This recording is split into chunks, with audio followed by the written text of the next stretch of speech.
Somebody asked for this guitar a couple weeks ago, and I completely forgot about it, so I figured I'd break it out.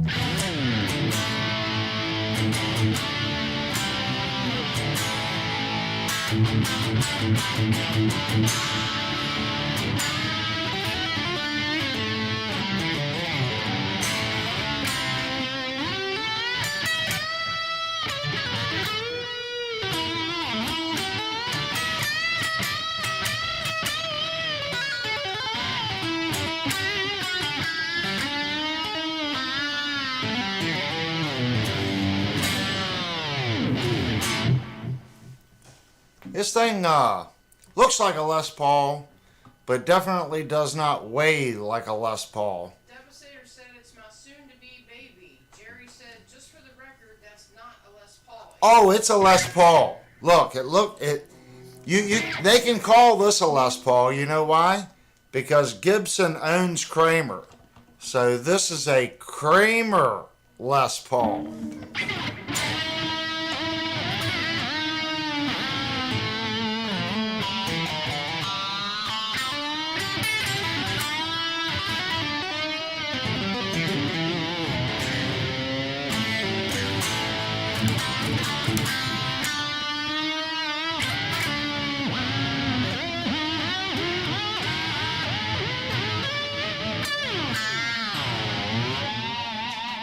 That's actually really hard to do when you're bending the bar like that, trying to keep the other strings from making noise.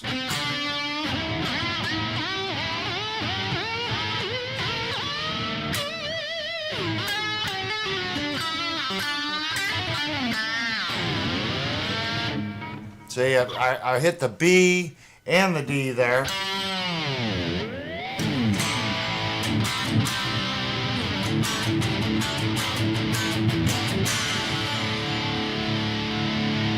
This guitar, it's Seymour Duncan's. I mean, this has the Seymour Duncan JB in the bridge and then the SH4 up here. And they're still the best all-around rock and roll pickup. I mean, you're probably not going to do death metal with them, but, well, you could. It's just a good all-around pickup.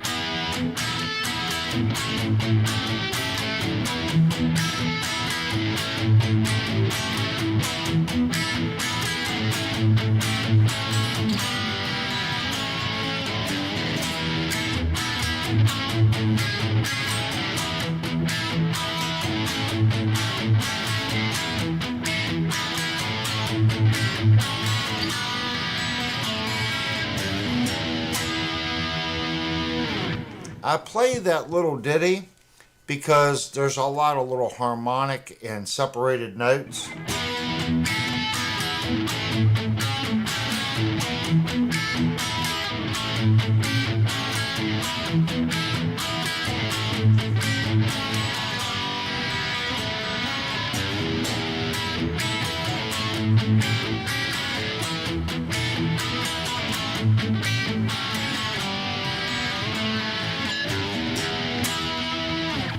It'll tell you if the pickups get muddy or not when you come in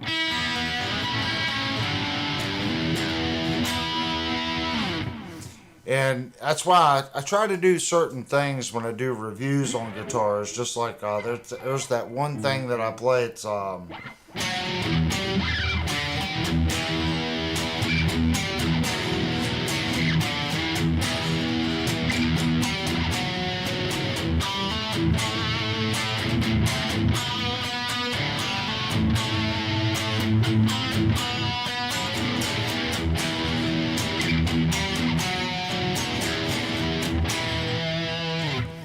the pickups. Bad pickups will not get you that separation because this is like a ninth.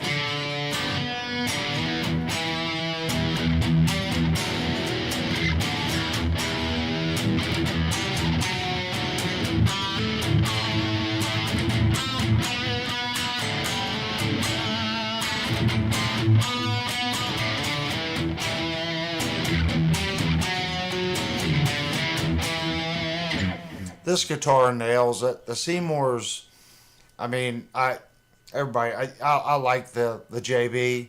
I know they make a hotter version of the JB, but I can always turn the gain up a little bit more on the amp. You can put an EQ between the guitar and the amp. There's so many little things that you can do. Granted, I know what I say about your amp is 80% of your sound. But the JB just is very articulate. And there's other articulate pickups out there. That DiMarzio makes some really nice articulate pickups. The Super Distortion, I think it does well, especially for a Super Distortion pickup. But maybe it's just me. I've played the JB for so long, it's just a staple.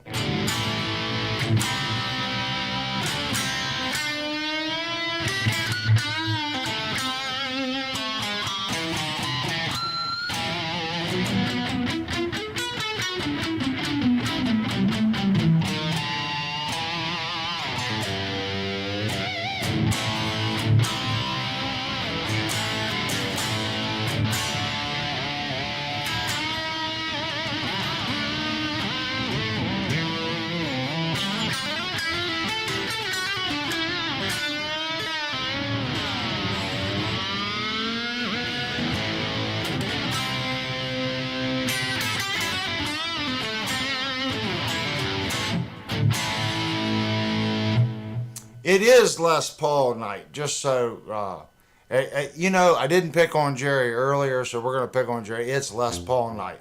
So this is our first Les Paul that we're going to be playing tonight.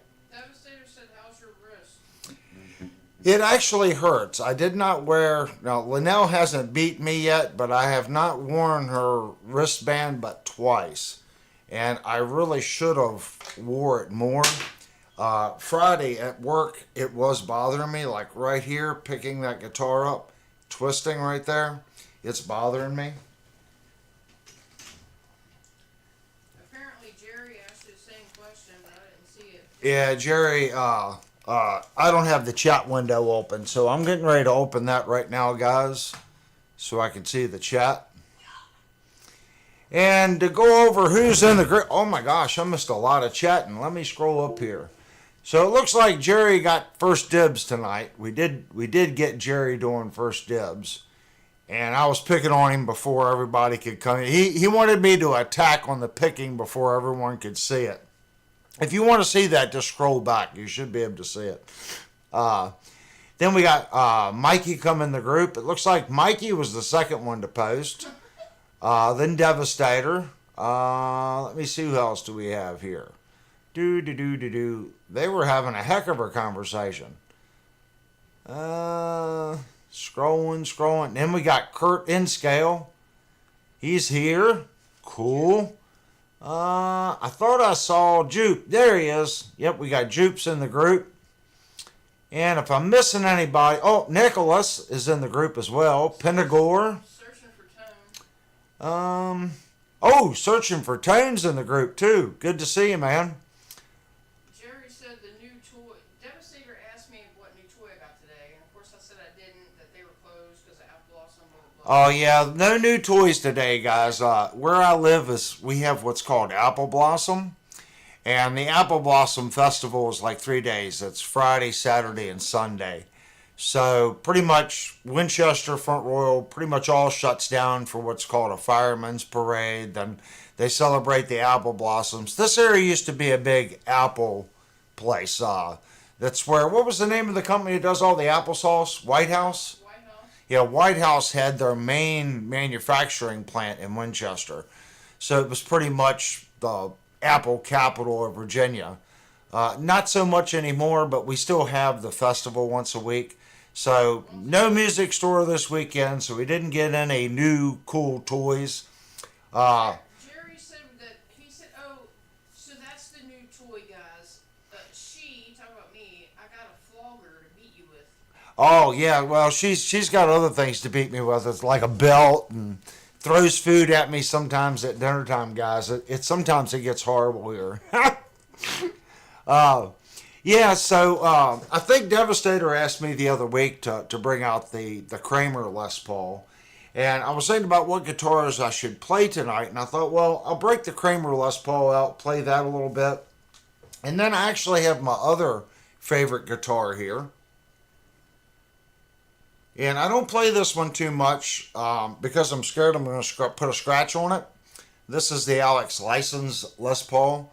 This is a awesome guitar. It would take two Kramers to equal the weight of this guitar. This guitar is heavy. You have to go back and look at the review on it. Both the Kramer and this guitar both did really well in the review. This one did have a loose potentiometer from the factory, and that was pretty much it. Jerry White said she doesn't beat on you, does she, Avery? Ha ha. Yeah. Linnell's in the other group. If you're new in the chat, she's in the other room and she hollers into me and she kind of helps out because my little squirrel brain, I can't talk and read the chat at the same time. So she proofreads pretty much everything and then hollers in if you guys have a question. So that's pretty much.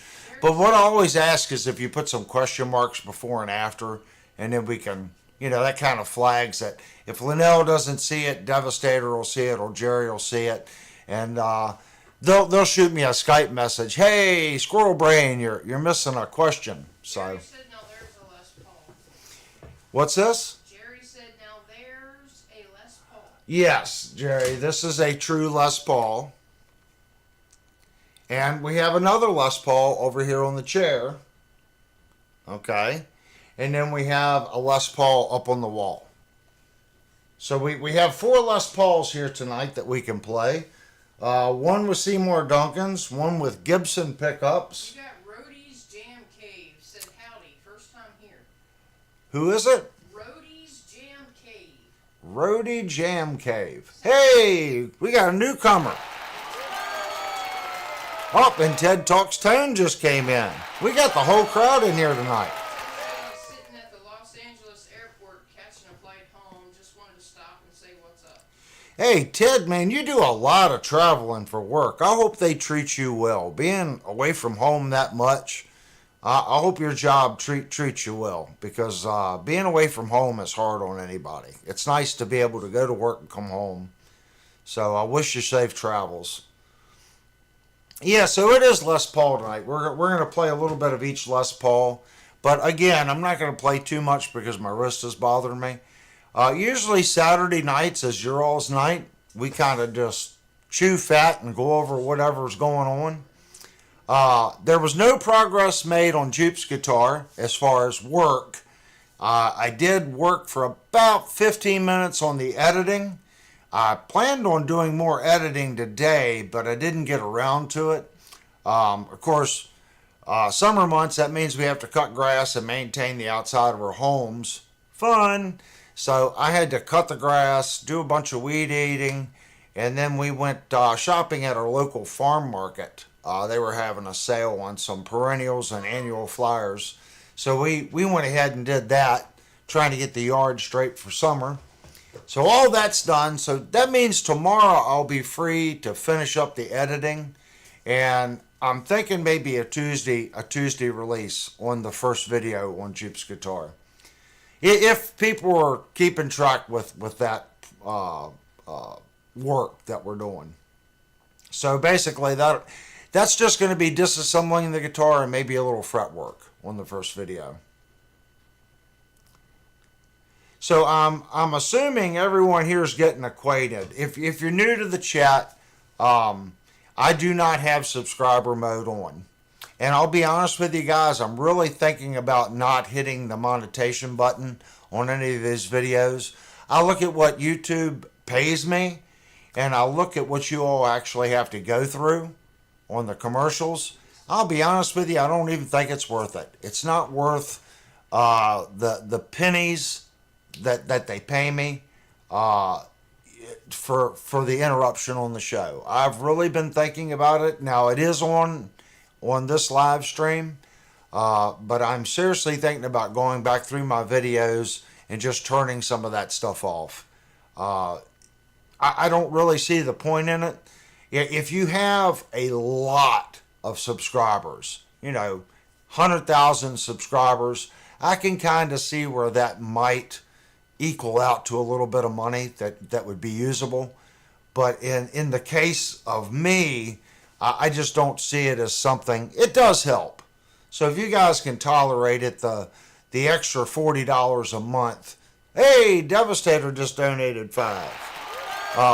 The extra $40 a month that YouTube pays me on ad revenue, it does help the kitty. So that's why I've been trying to keep it up. So we're almost, I think with the 5, we're almost at $165. So I haven't heard anything on the post yet as far as what you guys want to do, if we're going to do a budget guitar or save it for a pedal or a nicer guitar, but the funds are there. So whatever anybody really wants to do with it, we can put it in a restoration on a guitar and then give it away. It's kind of up to you guys. I'll let you all hash it out. So after Jeep's guitar, I got a guitar for Devastator that we're going to work on a little bit too. So that's going to be a Floyd Rose rebuild on that guitar. So searching for tone, I don't even turn mine on after for replays. It's about, it's 17 cents. Exactly, man. I've been thinking about it. I don't know if it's really worth it. As a community, I don't really see it. Like I said, I think if you've got a ton of subscribers, it may make a difference. With this small channel being at just over 2,000 subs, I don't see that it would make that much difference. And I'll be honest with you, I noticed a huge difference. I didn't post a video for about 2 months. We were doing all lives, and YouTube just kicked me like you wouldn't believe. As soon as I did 2 videos, it's almost like they turned the faucet back on a little bit for the channel. And we got close to 25 subscribers in no time, because we were just kind of sitting in one spot. And it's funny how YouTube does that. It sees this channel as a channel that produces videos that never really went live. So it's two different types of YouTube channels. There's the live channels and then the video channels. So hopefully I can balance the two, and it works. If not, it'll be slow go as people find the channel and like the content as far as working on guitars and doing reviews and chewing the fat. It is what it is. Like I said, I would rather have 2,000 subscribers that actually watch the videos than have 20,000 subscribers and the same amount of people that actually come in and enjoy the content.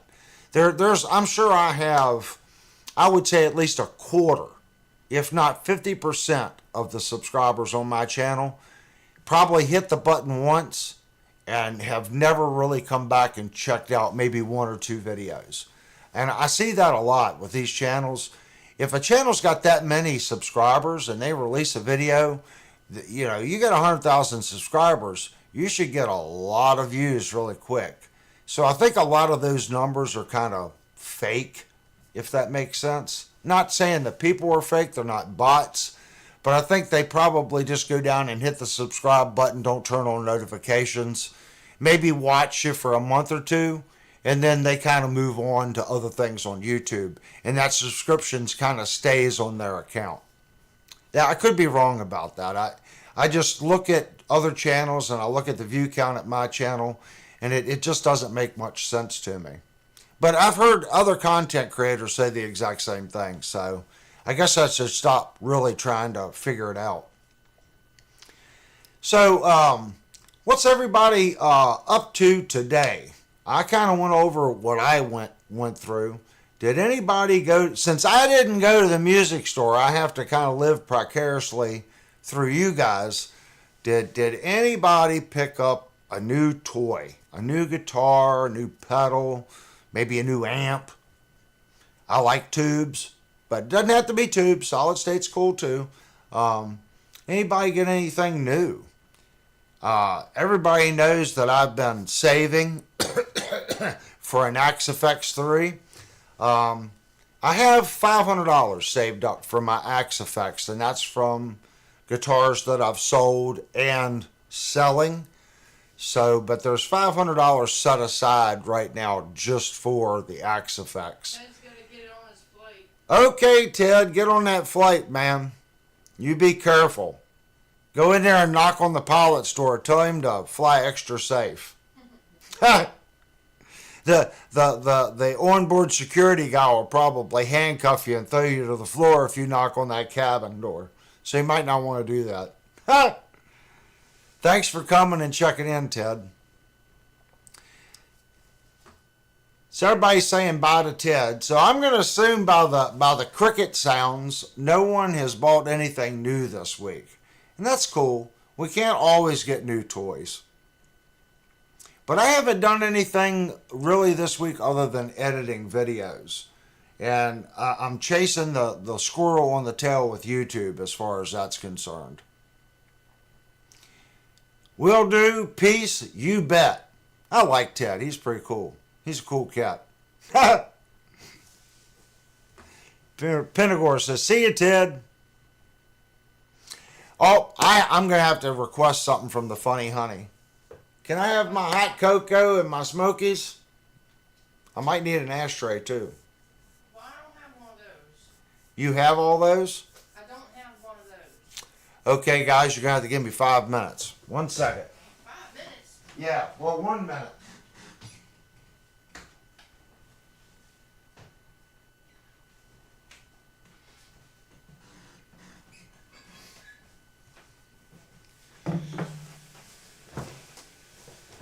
So I've been playing Linnell's Ibanez this week on puttering, and I tell you what, guys, this guitar, I've left it on top of my Akai for quick grabs, and I'm really liking this little guy.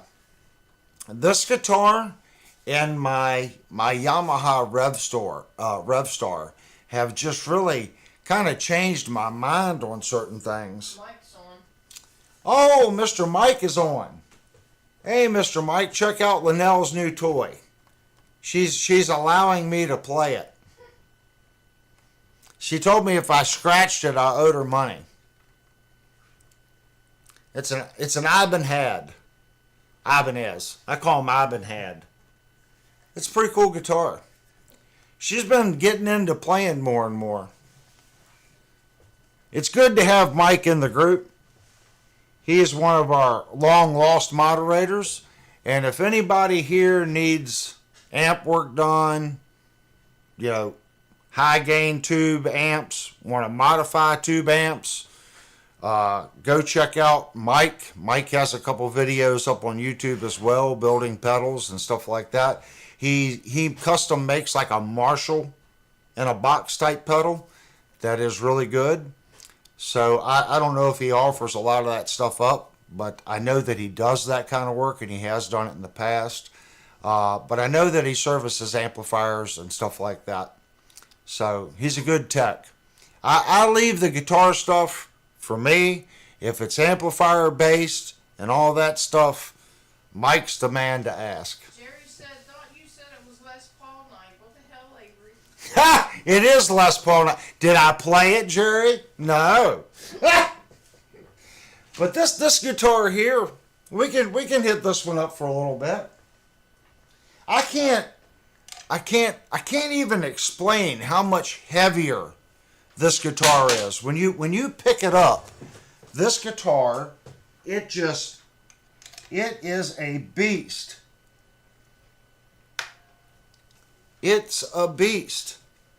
That's the only thing I can say about it. It's going from that Kramer and this Ibanez. Now the Ibanez, everyone knows, is very light. It would take, now this is no lie, I guarantee you it would take 1 3/4 of those Ibanezes to equal the weight of this guitar. Sometimes you don't necessarily pick up on that if you're playing the guitar constantly, but going from that Kramer and then just holding that Ibanez and then picking this one up, I can tell a big difference. So let's see what this thing will do here. I have not plugged this guitar in for a long time. Jerry wants to know if that gold top has P90s in it. Yes, the gold top does have P90s on it. They are Firefly P90s, but they're not horrible. I bought a set of Dylan Talks Tone P90s for a project. The only problem is they're black P90s. I was going to put those in there. I haven't reached out to Dylan yet to see if I can just get a set of covers for them. If I get a set of covers, I might put them in that guitar. I might. Been thinking about it. Now, the Les Paul P90 is a guitar that I really want. And this one doesn't sound bad.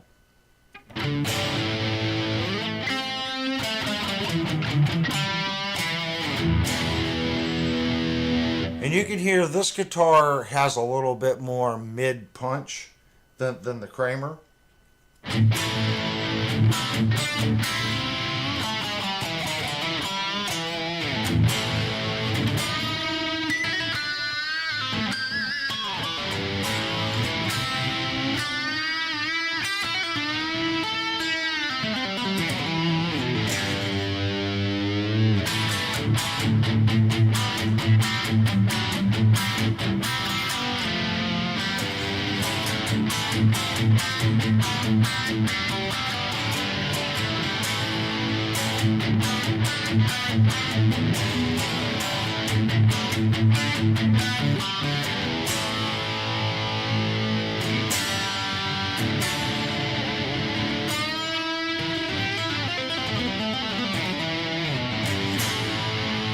I do think my one string's out of tune.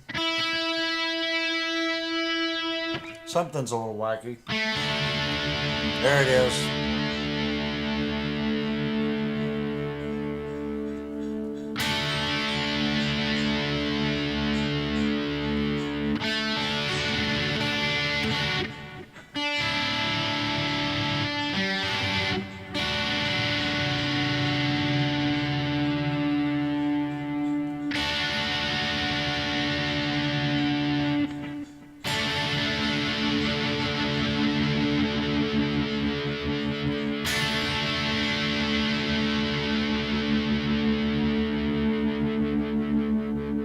This one's a little picky.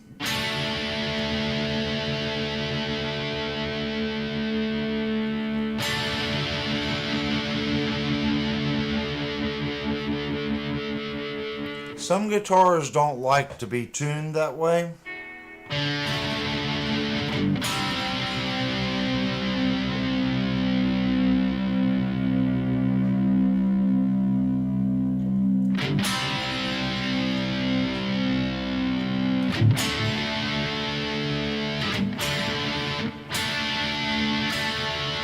There it is. I always tune my last two strings to D, to the D chord.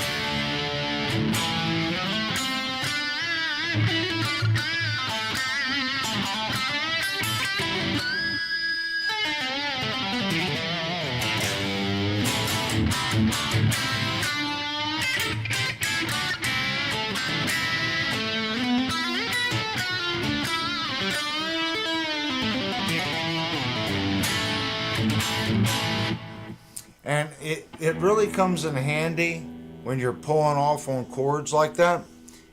If you tune the guitar that way, the problem is when you do let's say if you go to like a bar. Now I'm on high gain, but sometimes when you bar fret, like some opens, you can hear that the low E is a little out. But for rock and roll,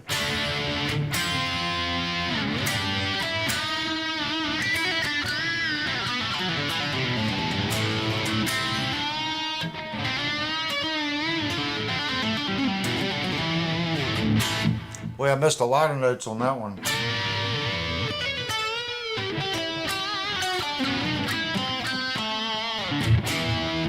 Let's do the little test to test the pickups.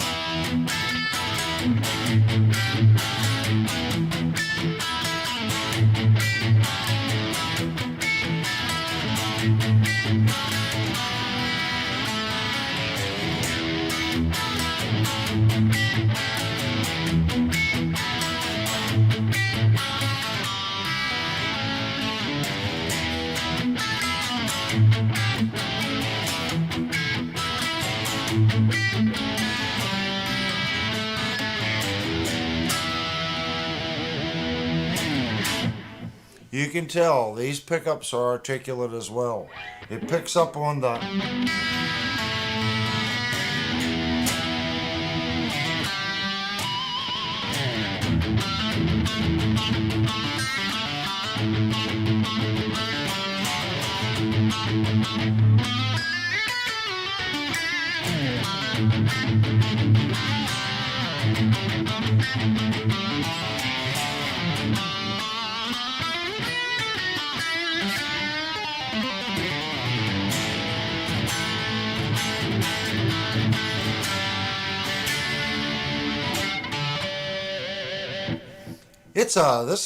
if anyone's on the fence. Your son is on. Oh, my son is on. My long lost son, Nate. That's my boy right there. Everybody say hi to my son, Nathan. Niles is on. Niles is on. Oh my gosh, we got everybody coming in tonight. I'm liking it.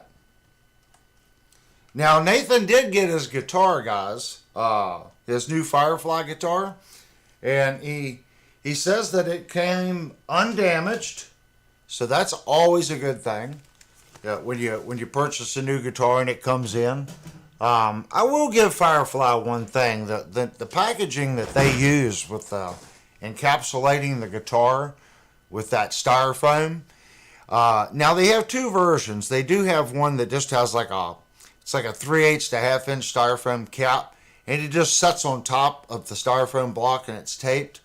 That one's okay, but the one that actually has the form-fitting lid that fits down into the other one, the styrofoam is a little bit more rigid than the other styrofoam. I think it's two different vendors making the guitar, but either way, both those methods are pretty good on shipping. I know a lot of import companies are going to that method of encapsulating around the guitar, form fitting around the body shape of the guitar, and then putting that like poly bag. It's like a real soft, cushiony bag. They put the guitar in that and then stick it down in the styrofoam.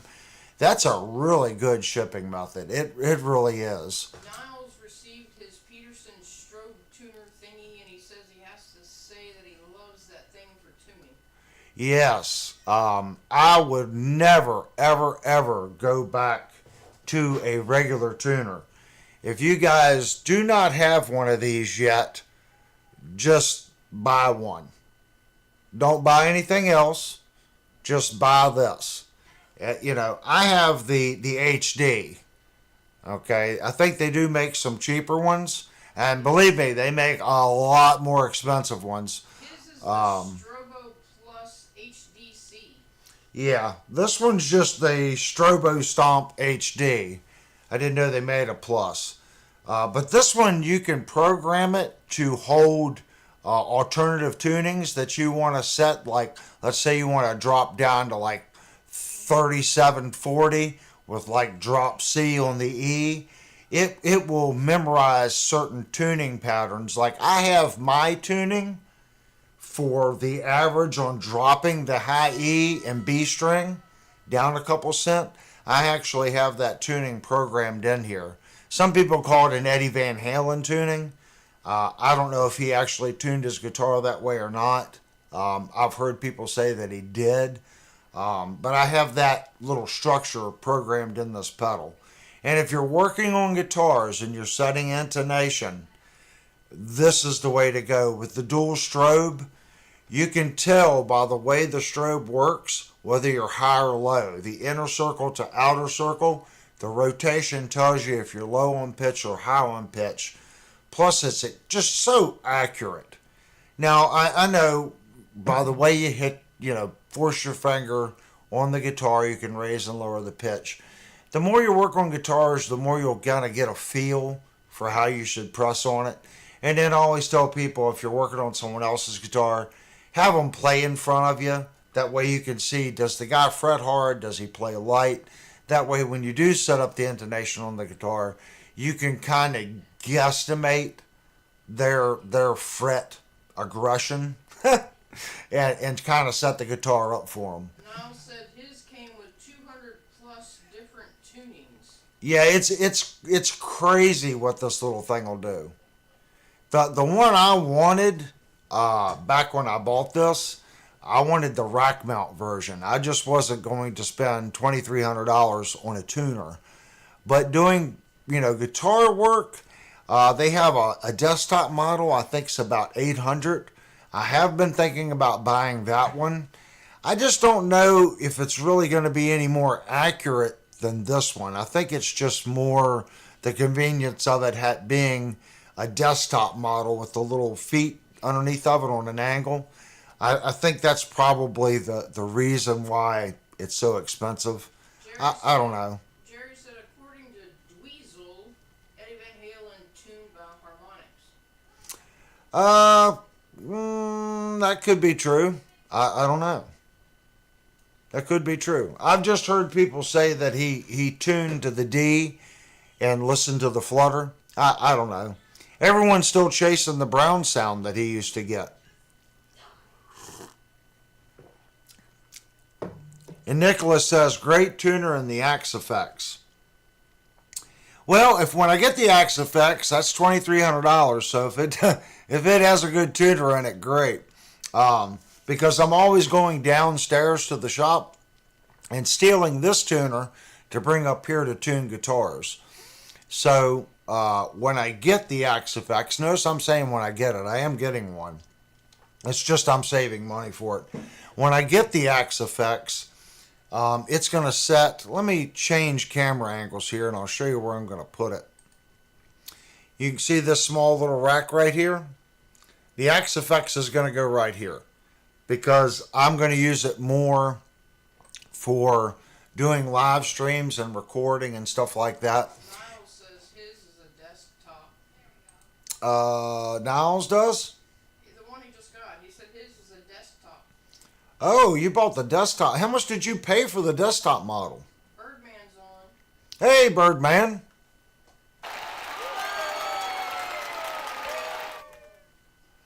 Firefly failed. GA01E acoustic. Top cracked right down the center of the guitar.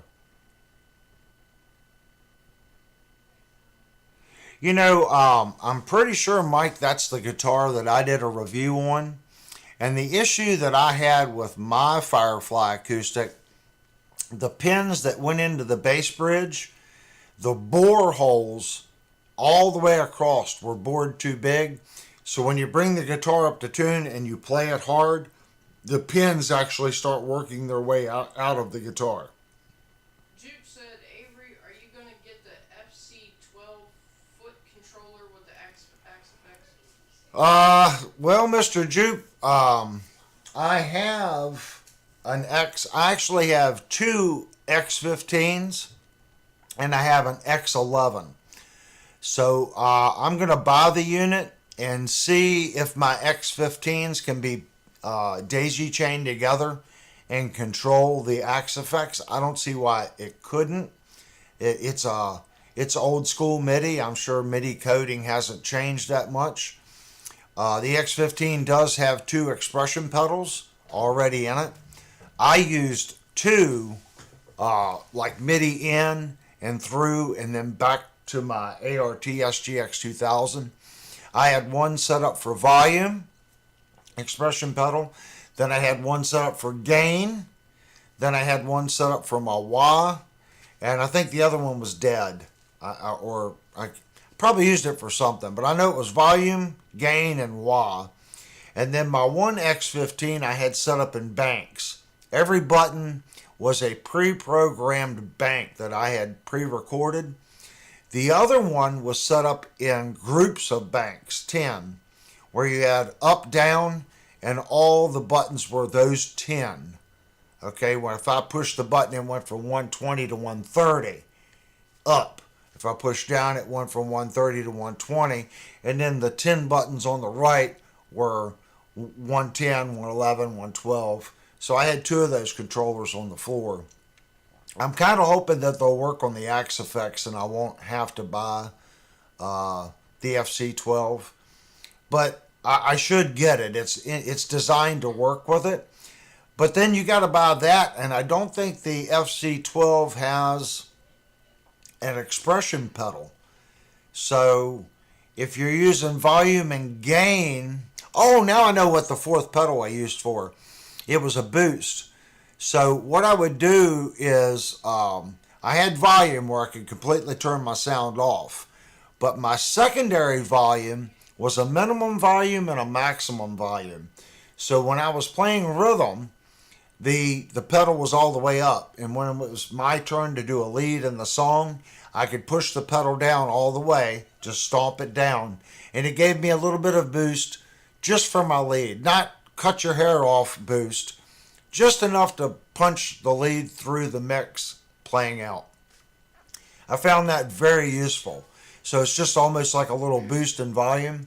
And then I could slam it all the way back, and then that was my minimum volume at whatever my main volume control was set at. And then, of course, I had a gain control. Nicholas said, how do you pronounce that? Behringer? Behringer, I believe. FCB 1010 MIDI will work, but I love the FC12.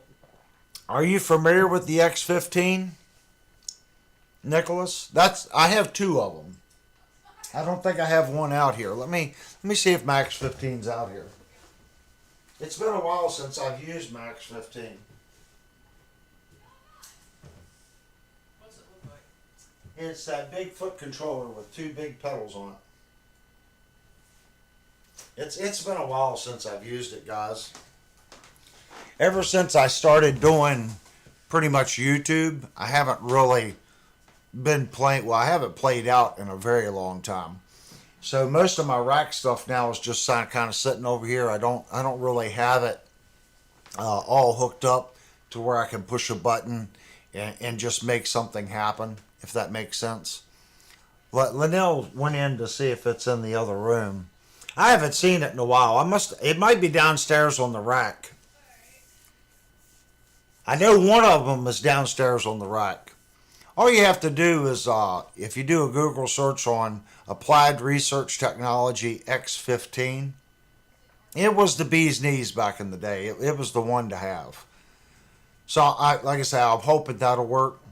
Because I think the FC12 is like $900. So if I get that plus the Axe FX 3, you're at like $3,200 or something. Or no, it would be like $3,400 because right now they don't have any standard models in stock. The only FX3 they have is the turbo model, and that one's $24.99. Oh, she found one, and boy is it dirty. Underneath this isn't. Here you go, guys. So here is one X15, 2 expression pedals. And then all these buttons are programmable. And then this was the up and down, bypass, and mode. So you could set it up in modes. And I had 2 of these when I played out. So like I said, I had one set up for volume and then minimum volume. So once I set this volume to whatever I wanted it, this would be my lead. Okay, then out of the lead. And then on my other one, I had gain, my other X15. I think it was gain and then wah. Then this one was set up. The one with the gain and the wah was set up. Each one was for a particular song or a sound. And then the other one was set up in banks. It's old school, but sometimes you can't. If it works, it works. Here's the back panel. And it's pretty dirty. You can see the stuff hanging off of it. And it's seen its fair share of road abuse. People talk about applied research technology. For something to be this age, and the way I used to just literally just stomp on it, and this thing still works, that's a credit to this company. Both of them still work. They were not treated nicely, guys. I was pretty hard on them in bars. When I say I put my foot on them, I stomped on them. At the time, I didn't think too much about it. I was always like, well, if it breaks, it breaks. I'll get another one. And then I guess I started thinking, well, when they break, I can't get another one. But I do see them occasionally on Reverb. So I guess I could get another one if I needed it. Problem is funding. Sweet spot on the pedal. And yeah, I'm looking at the chat. I feel like I'm not doing my job. The chat window flies by.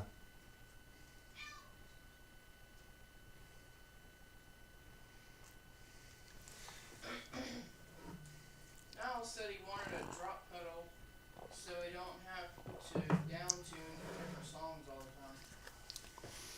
time.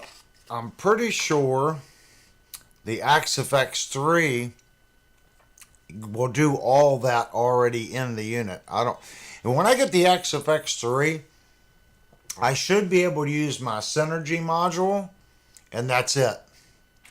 I'm pretty sure the Axe-Fx has a 362 BBE type thing built into the unit. I will not need my tube sweetener anymore. So I think I can pretty much clear out a lot of the equipment that I'm using. I think I'll be able to do my Synergy and wire it the same way I've got this one wired up as far as the input and out and the effects loop to the Axe-Fx. So I'll still have a tube amplifier. I'm using the Axe-Fx more for the effects, but the modeling is going to be nice as well. So I'll actually have 3 channels. I'll have the SLYN2 has 2 modules. So each module has a channel. So that's 4 channels.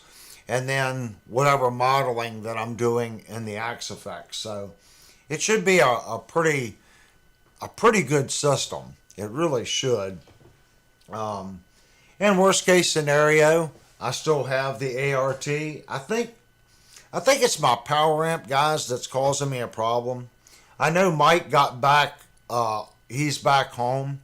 I just have not pulled the power amp out of the rack and sent it to him yet. But he knows that I want him to work on it. I just haven't pulled it out of the rack yet and sent it to him. And I'm sure when I get it back, it'll be all like brand new. All new caps, all new filter thingies, new potentiometers. He's going to go in there and just super clean it. I know the other piece of gear that he worked on has been, absolutely working great. It doesn't go anymore. And the channel gain on both sides, when you turn the knob to a certain point, it's very equal on both sides. Before, the one channel, the output was better. It's like the one channel was dying. So I did put new tubes on it. And since I put the new tubes on it and he went in there and did his little magic finger thing to it, it's really working good. What I really should do is send him my other one. I have two. I got a backup. I should send him my backup unit. It needs it too, and send him my power amp as well. Birdman said he got his Epiphone LP Junior up and going today. Epiphone LP Junior up and going. That the LP Junior, that's the slab body one, right? Is that the one that's completely flat, right? I'm thinking it's I think that's the what they call a slab cut. Niles just did a 5. Oh, we got 5 more from Niles. Thank you so much, buddy. That really does help, guys. Like I said, all the super chats goes in a fund for the channel to buy something. And when the channel buys it, we can either sell it and roll that money into a next review, or, like I said, we can order something, do a review on it, and then give it away to a subscriber. It's kind of up to you guys which way you all want to do it. If we roll the money into the next guitar, then we roll the money into the next guitar. Yeah, hon. Birdman said, yeah, it's a slab. He said his Billy Joe Armstrong lookalike. Yeah, I thought that was a slab guitar. Another guitar I really like, they made that guitar in the double cut slab Gibson. I don't know if Epiphone, like this Epiphone here, I don't know if Epiphone offers the double cut slab or if it's the actual Les Paul. But Gibson made the slab model, the Junior, for a couple years with the double cut, one pickup slab. That would be a cool guitar to find. It's just a utilitarian guitar. You know, they didn't put the arch top in it. It's double cut. They also made that with 2 pickups, I think. But I don't think Epiphone makes that model. Niles said he would give more, but workman's comp ain't paying a lot. Oh, no, I get it, dude. If you don't have it, I'll be like Trump on this. If you don't have it, don't do it. I'll be honest with you guys. It's more important to put food on the table, pay your rent, and pay your bills. This channel's not here to make money or anything else. It's hard for me to always front the money. And everyone that has donated knows that money goes to buy something to review. And it's more about you guys. So it's whatever you all hash out. I'll start a poll. Let's say when we get to $250 that's actual there, because YouTube takes 30%. So when we actually hit $250, I'll put up a poll. Do we want to buy a cheap guitar, or do we want to save up for a $500 guitar, or do we not want to buy a guitar and buy, a piece of equipment and then sell it or auction it off, Jude or said roll it into the Axe Effects. No, I have an Axe Effects fund. So the guitars that have been bought before all this started, I'm selling off, okay? And that money is supposed to go back into my stuff, if that makes sense. And I'm trying to leave $500 of that sell-off to buy channel stuff. So the $500 that I put up plus whatever's in the Super Chat fund is channel money. Okay, does that make sense? But everything other than that I'm selling is going to the Axe Effects. Like the Kramer I was playing earlier is already accounted for. Devastator wants to buy that.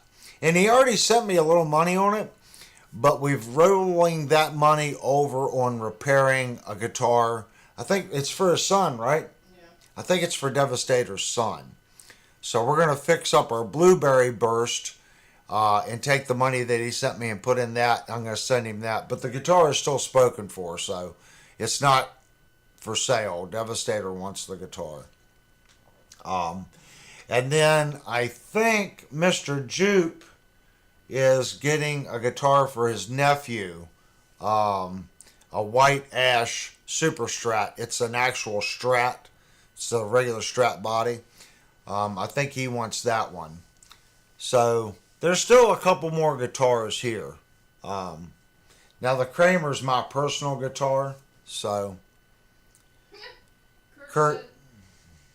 Kurt said by the time you get your XFX 3, the XFX 4 will be out. That's how it works for me. That's not even funny, Kurt, because buddy, I have been thinking about that. I'm like, the XFX 3's been out for what, 4 years now? 5 years? So it's probably about time for them to come out with the XFX 4.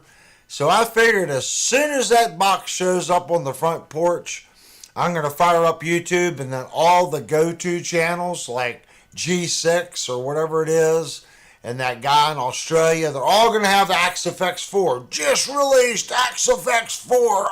And I'll be like, really? Really? They just did that to me? So yeah, I've been thinking about that. That the XFX 3 has been out a long time. This is how I'm looking at it. Even if they do that, I don't care.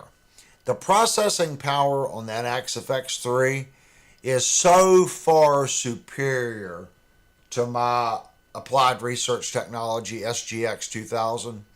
And there's nothing, guys, there's nothing wrong with my unit as far as its sound. It's over 30 years old. Dean is on.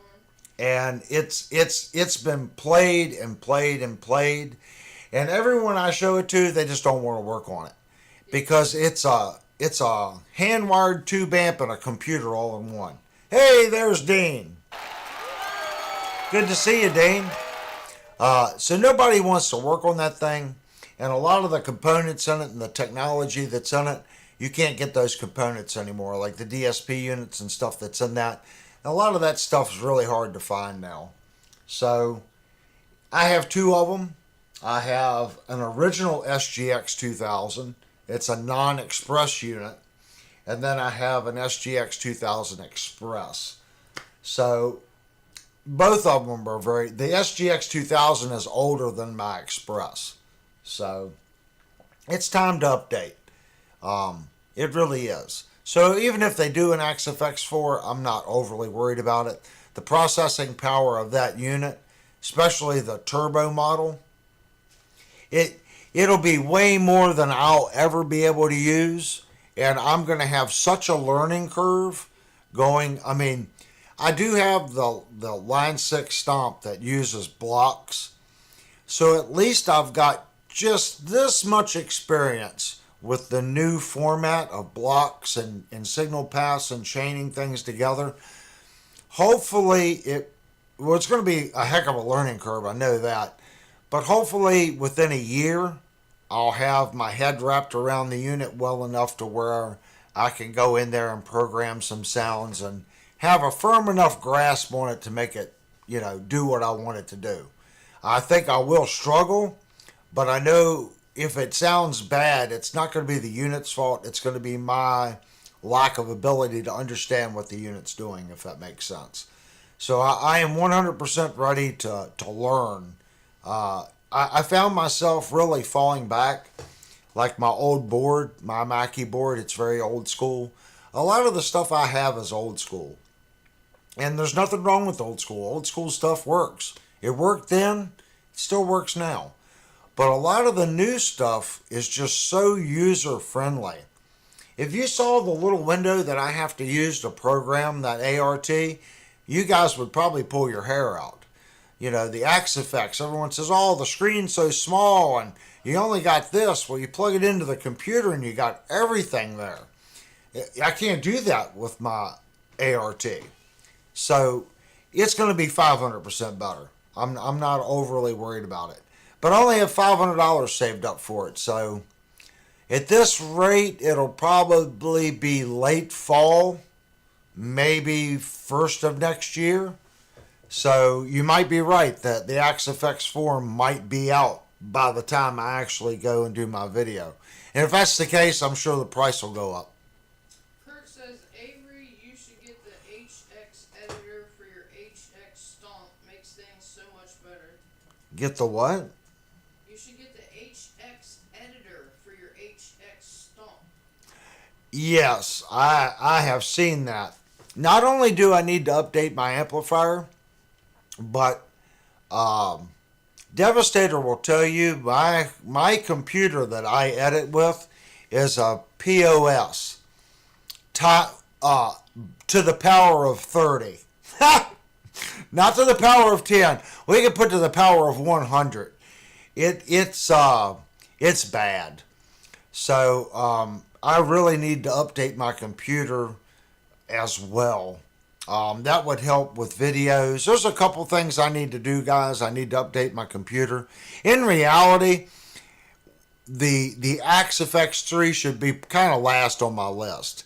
If I want to get technical and I was spending my money properly, what I should probably get is the new little multi-effects unit they just come out with.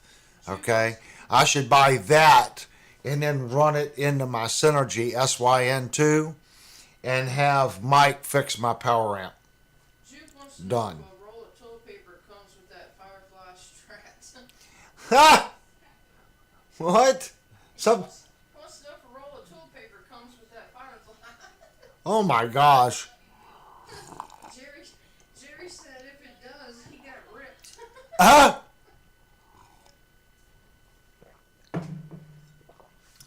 You know, I started this channel doing a lot of budget stuff. And I see everyone's point of view. And hopefully no one here thinks I'm a hypocrite. Have you ever picked up a guitar and you just go, this thing's awesome? Okay? And then the week before you just said, well, you know, you really got to pay $400 to get a good guitar. And I've said that stuff too. But sometimes you pick one up, whether it's a Firefly, and I'll say Leo James, because as much as I tell people not to buy Leo James, the Monsoon, I had two Monsoons, and they did have pretty rough fretwork. When I say rough, anything that's got a low fret and I have to file all the frets on a brand new guitar, that immediately says to me. A high fret, I don't care. I can fix a high fret pretty quickly. But if I buy a brand new guitar and that thing's got a low fret, it rocks from one fret to the next fret at the exact same spot, that throws it out right there. Every single Leo James that I've reviewed on this channel has had a low fret. The only way to fix it is to level them all. That being said, both Monsoons that I played, they had a feel. They really did. Those guitars had a feel, and it just made you want to dig in and play it. Like this Ibanez. That Ibanez has just got a feel that makes you want to dig in and play it. Some guitars have it. Both those Monsoons had it, even though they had bad fretwork. Could you make them good guitars? Yeah, you could. The pickups on those guitars are actually pretty good on the Monsoon. But I'm looking at it, if you take a Monsoon right now, the nice one, let's say you buy a Monsoon that has the same top that this one has, okay, the flame maple top. Well, that guitar is like $249 now on Amazon, okay. You got to pay someone to level the frets. Well, that's a lot of work because you got to level all the frets in order to crown it. That's at least $200. So guess what? It just puts you in the ballpark of this guitar, because we looked up this guitar and this guitar costs $450. So is the Monsoon worth it? If you can do the work yourself, sure, it is, because you're not putting up that money. If you're not doing the work yourself and you're paying someone to do it, you should probably look at this guitar or something else in the $400 to $500 range. Because when you start down that path of doing it, no one wants to pay you for your modifications. If you buy a guitar, and even though you put better pickups in it, odds are when you go to sell it, you're not going to recoup that money from the Seymours you put in it, or the EMGs you put in it, or whatever pickup of your choice that you put in it. That's what I tell people. If you're going to do it, keep all the stock parts. When you go to sell the guitar, put all the stock parts back in it and sell it. and then sell your hot rodded parts if you don't need them separate. But a good set of Seymour Duncan JBs or DiMarzio Distortion or a set of EMGs, they'll fit in any guitar. Rip them out, put them in a different guitar, put them in your next guitar. It's not like they really go bad. They'll last for years and years and years. Figure out what you like and just rotate through them.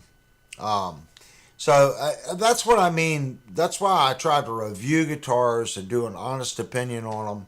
But every guitar has a feel. Just like when I played the Kramer earlier versus the Epiphone.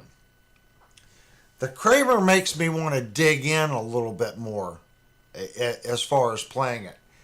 The Epiphone makes me want to play, I hate to say it, a little faster.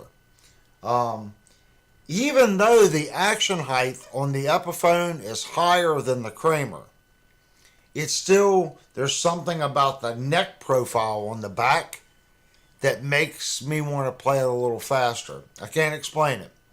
I think the Epiphone has a little bit more of a mid EQ sweep to the pickups than the Kramer. I think the Kramer's got a little bit more of a low end. I'm not going to say low end. It's still mid focused, but it does well on the palm mutes and stuff like that. It has more of a boom, boom, boom than the Epiphone.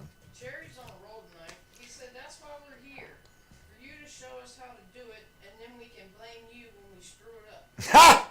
That's pretty funny. I'm at fault at everything, Jerry, so it doesn't matter. That's Linnell. Ha! I take the blame for it, and that's why we're here. Because I go, yes, dear. And believe me, I say it all the time. She'll go, we got to go to the bank. I just turn around and say, yes, dear. We need to go do the, yes, dear. Yeah, sometimes I think she looks at me like, would you please stop that? She's in there laughing, but I do it all the time. I'm like, yes, dear. There's little things, guys, in life that makes life worth living, and that's one of them. And for Jerry, for you to say that, that means your family. That's how I see it. I mean, we could joke about it. I get it. And that's family talk there.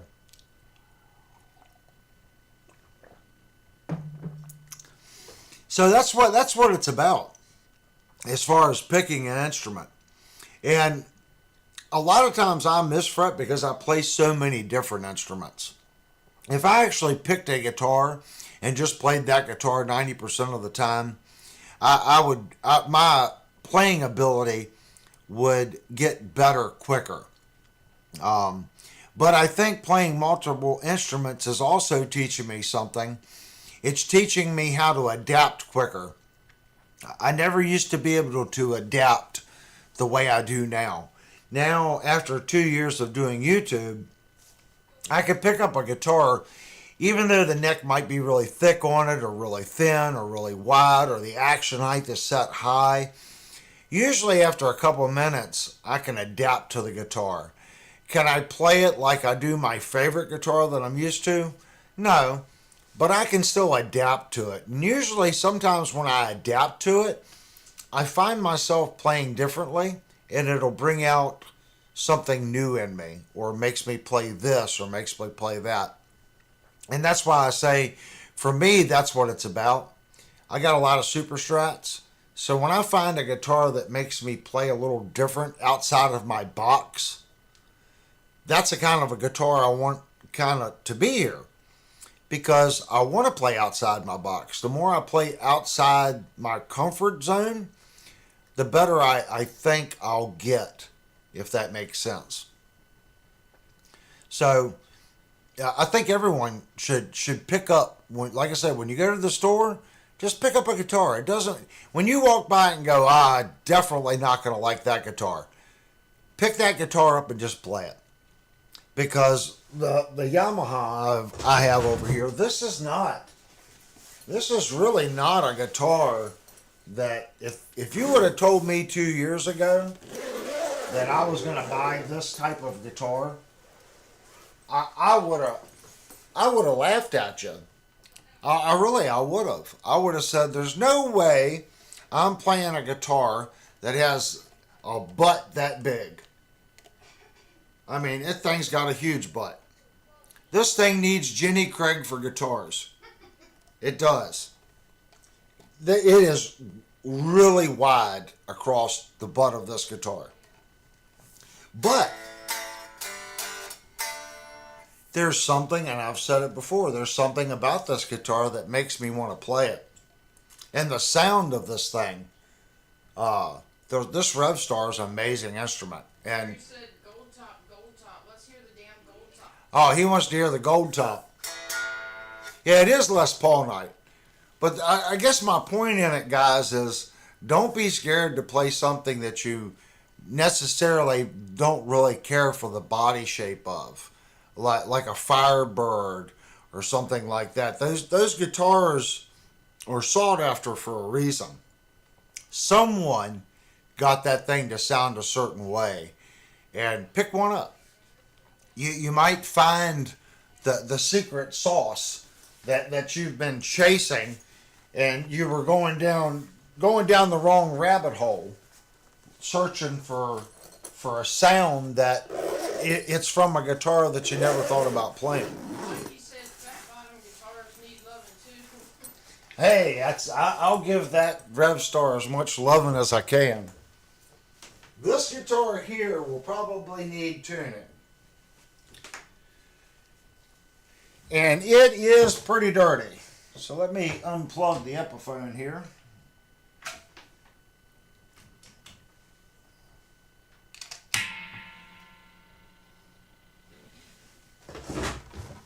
Gotta get my headphones on. Turn the volumes down. This guitar needs a little work. It has been having some technical issues. One, I think the three-way switch is not happy. So let's see what we got.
A little too much there.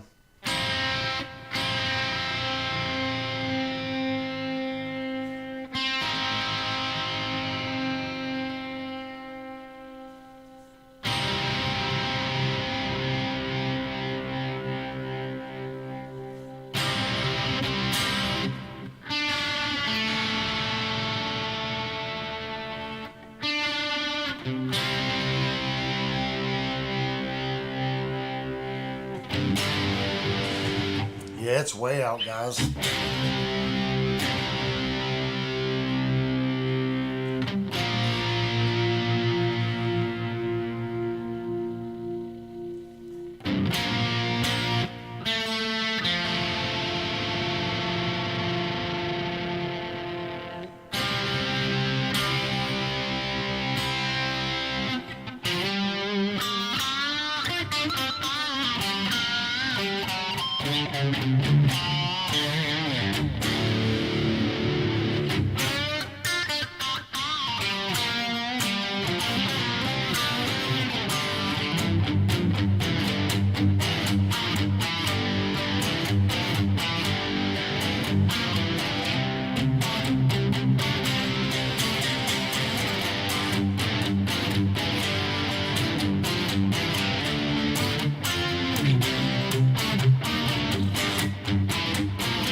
It is a P90 guitar.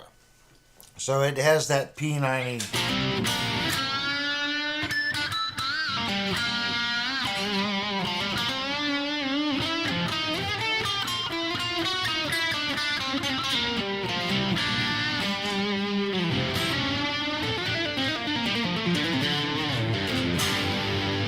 And you can hear it when I do the hammer-ons. It's not quite as bitey.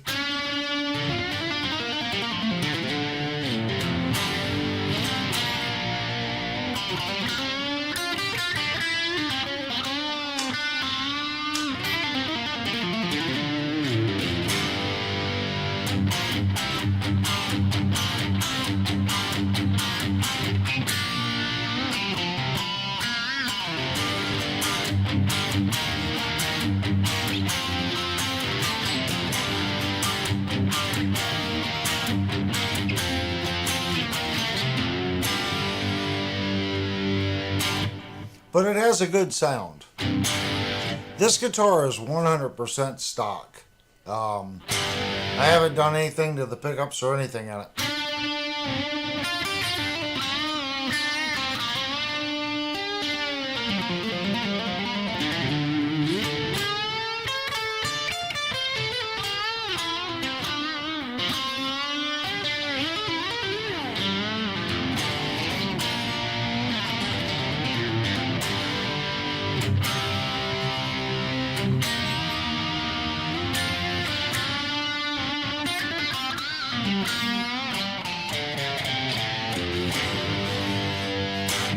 Exactly, Jerry. This is I think these guitars, I think are like like 200, 189, 199, 200. And then Firefly's usually like 25, 30 bucks to my door. So this is probably about a $230 guitar. I think their P90 pickups, they're fine. For it is what it is. Let's see if the three-way switch works. It is. So this would be our neck pickup.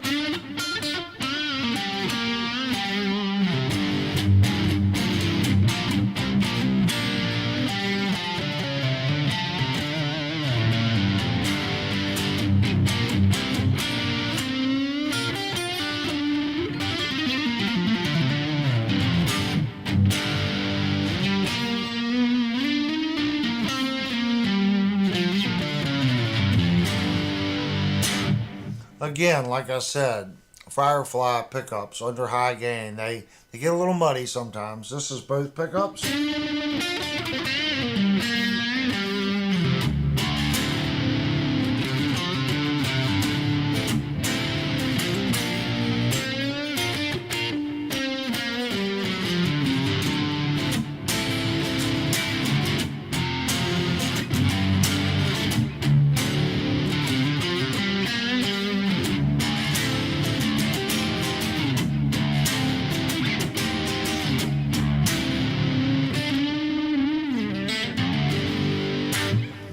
Let's get a little bit cleaner of a channel so we can hear these P90s. Is that the one you got off Mike?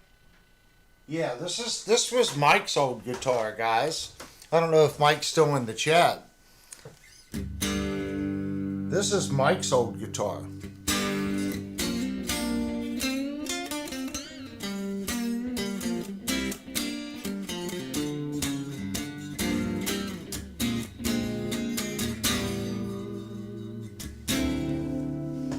Let me see where let's go to OBS here real quick, guys. Jerry says is the neck joint contoured. No, this one's just a regular neck joint. It does not have the access cut. If Firefly did this guitar with their access cut, with the P90s, it would sell.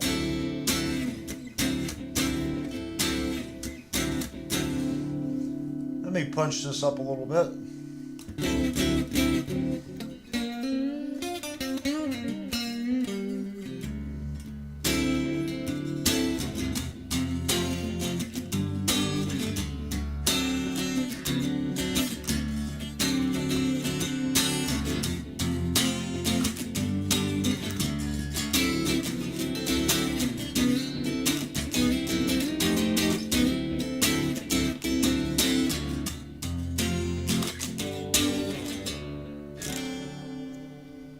That's our bridge pickup.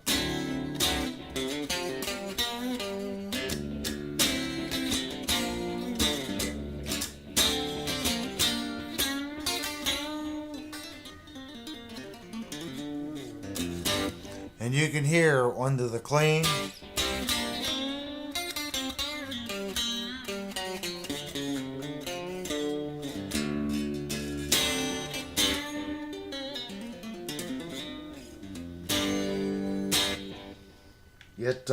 It kind of falls apart a little bit. That's our neck.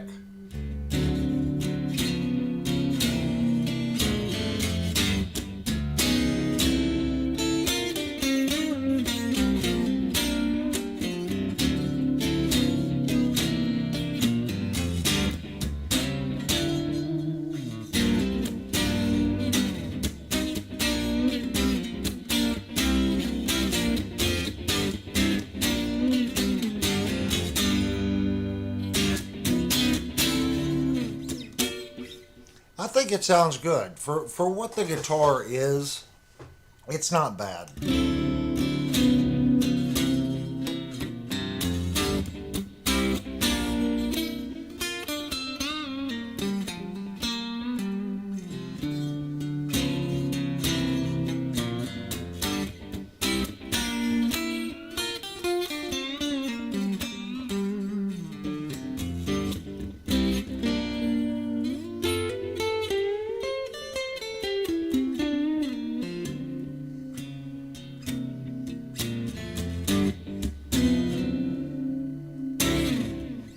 Not too bad. Let's give it a little bit more gain. I just hit the main mic.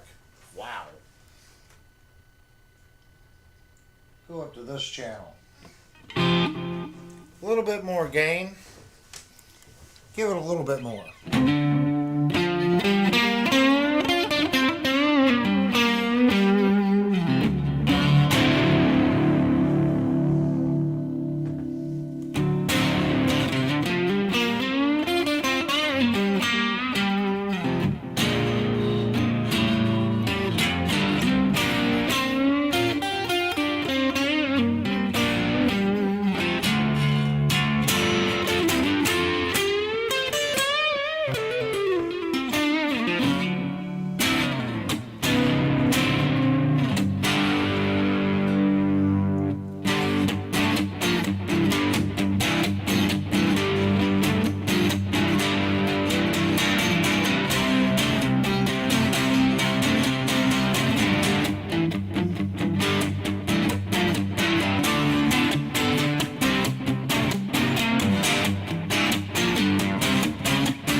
Not too shabby. That's the neck position. If we go to our center position.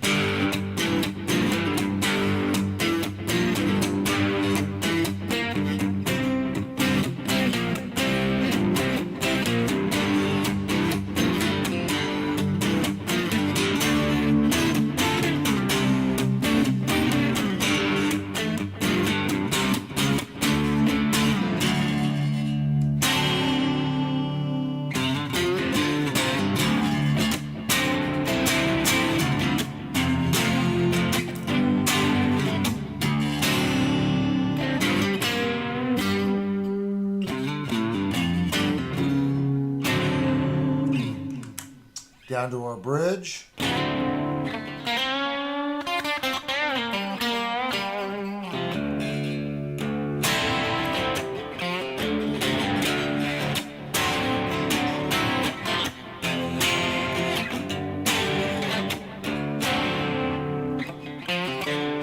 You can hear it's out a little bit.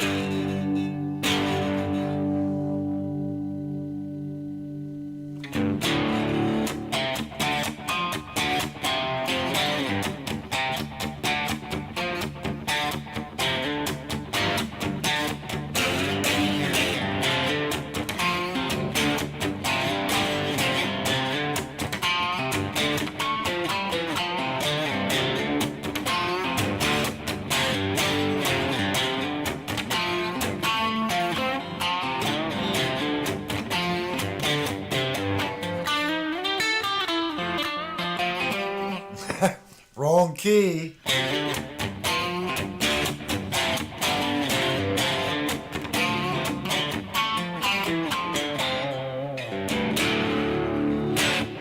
It's got, you know, when you got, I mean, all these guitars, guys, actually play really well. You become a little biased when you pick up one that's a little better than the other. And you got to remember, everything here is from the $230 price point up to a $1,200 price point. Well, $1,300 for the one there. So we've got a large variety. And is it fair to compare a $1,300 Fender FMT and a $1,300 Alex license guitar to a $250 Firefly? I think it's fair. It's a comparison between two guitars. Let's just take the price point out of it. The guitar plays well.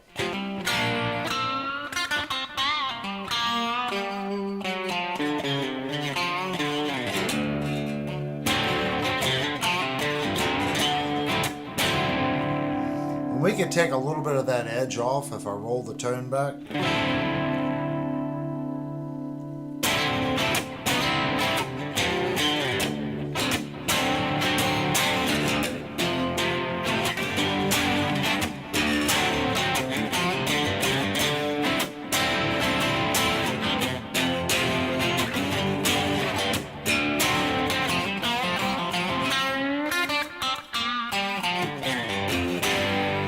See, that's about where I would leave the bridge, right there on that tone position. It's not quite as ice picky sounding.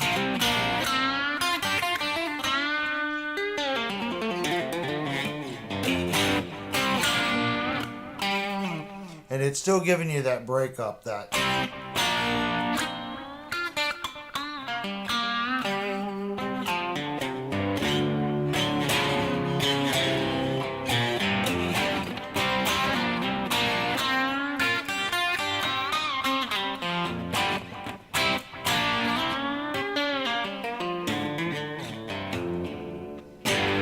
Was off.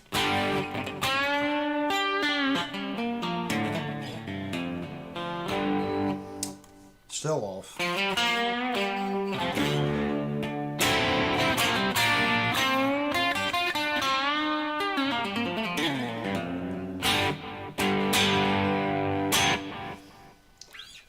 So there's that one. Like I said, I rolled the tone back a little bit on that one.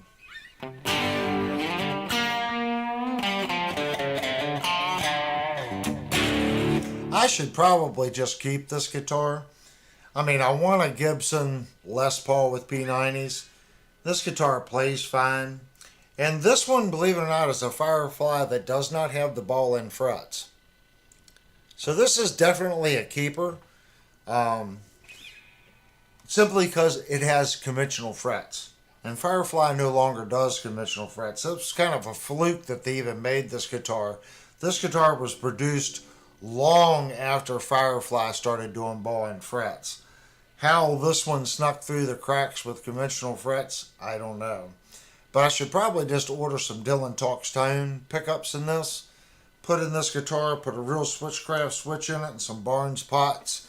And this guitar would be awesome.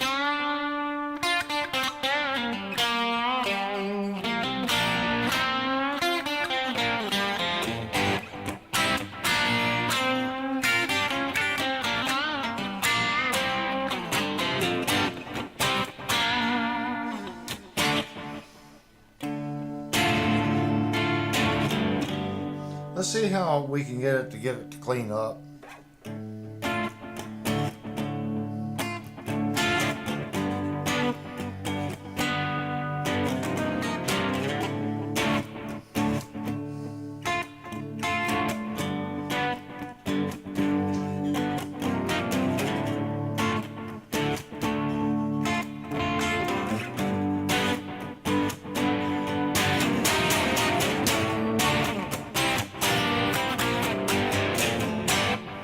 So you can massage it a little bit.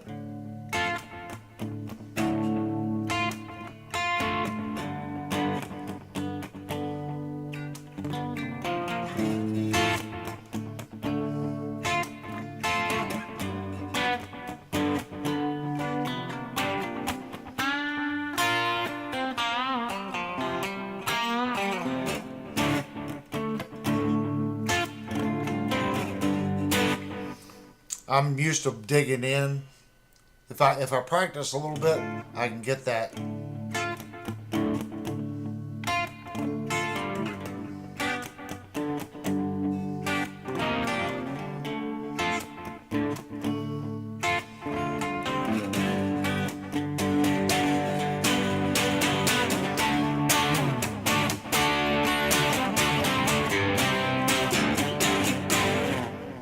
Yeah.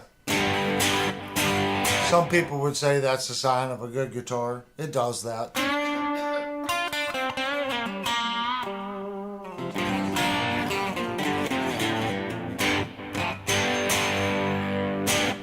Is there a review of that guitar? No, there is not a review of this guitar. I should. I'm way behind on a lot of things, guys. Maybe we can do a review next Thursday night. If you guys want to review this guitar, we'll go through with a fret rocker, look at the output of the pickups. I thought there was something going on with the switch, but it seems to be working. Yeah, we can do what's called a live review on this guitar. This is one I don't know if Firefly will come back out with because of the conventional frets. But that's one of the reasons why I actually like this guitar, because it has the conventional frets. There's nothing wrong with ball and frets. First thing you got to do with your ball and frets is you got to make sure all these frets are pushed down properly so the strings don't get caught up underneath of them. So whenever I work on a Firefly that has those ball and frets, that's the first thing I do is I go through and I make sure that all these frets all the way down are seated tight to the neck. Then I go through and make sure that all of them are level. Because once you start pounding down on the frets, it throws them off.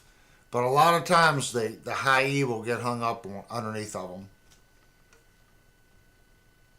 But this is definitely one of my dream guitars. A real, not this one, but a real Gibson P90 Les Paul. And this, like, the more I think about it, if I just put Dylan pickups in it, this would be all I would ever actually need.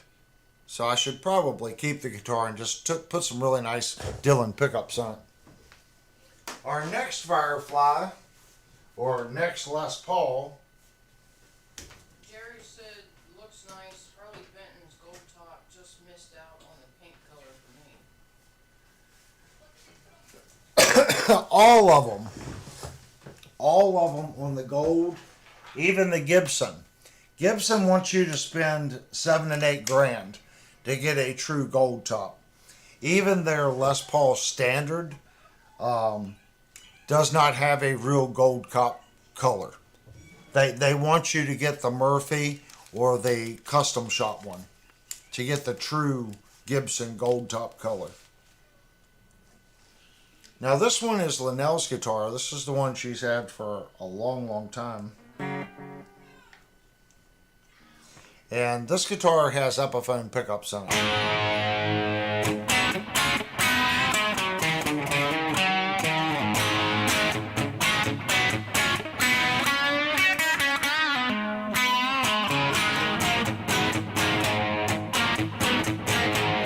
Now, I just picked this up and I didn't tune it. It's been hanging on the wall for months since it's been tuned. And the E's out a little bit.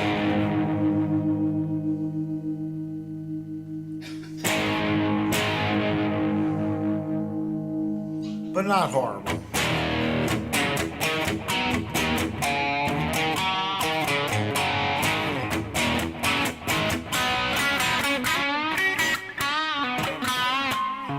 And you can hear the difference. They have more attack to them than the P90s.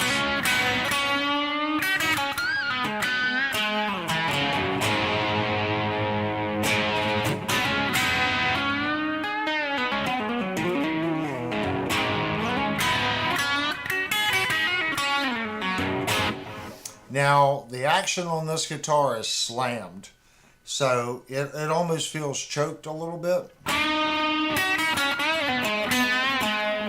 But I'm going to say it has about 0.5 millimeters of leaf. And I don't have my gauge, but I'm going to say that that's probably 0.055 or 0.05 on the low E. It's very low action.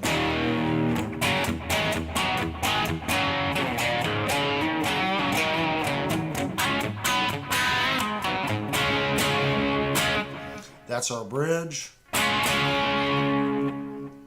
That's both pickups.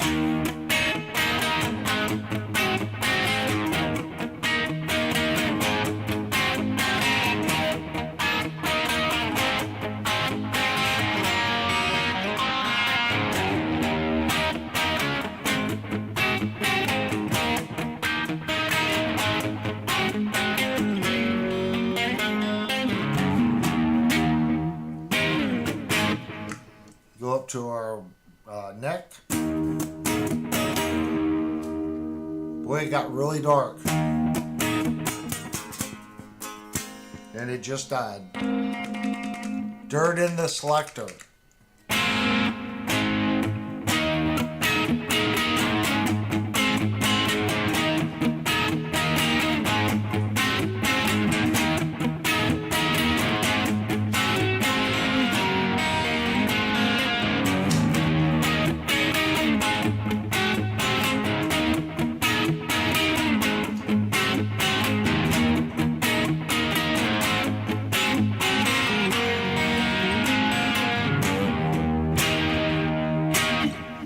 These are the pickups that you can get on Amazon. And it's $75 for I think they're burst buckers or something. You get both pickups, you get the selector switch, and you get all the volume and tone and the jack for 75 bucks. That's a stupid deal for the Epiphone pickups. I think these are the burst buckers, I think is what they're called. But it's on Amazon.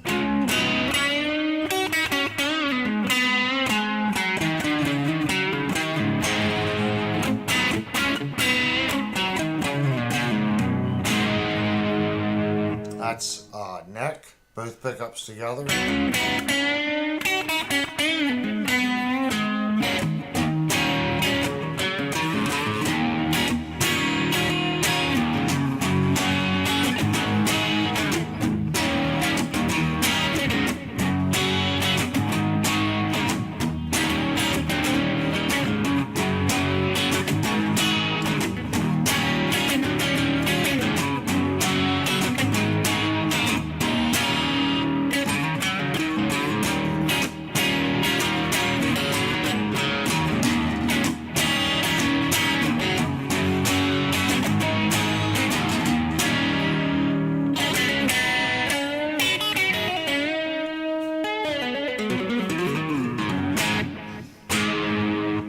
It's, again, another great sounding guitar.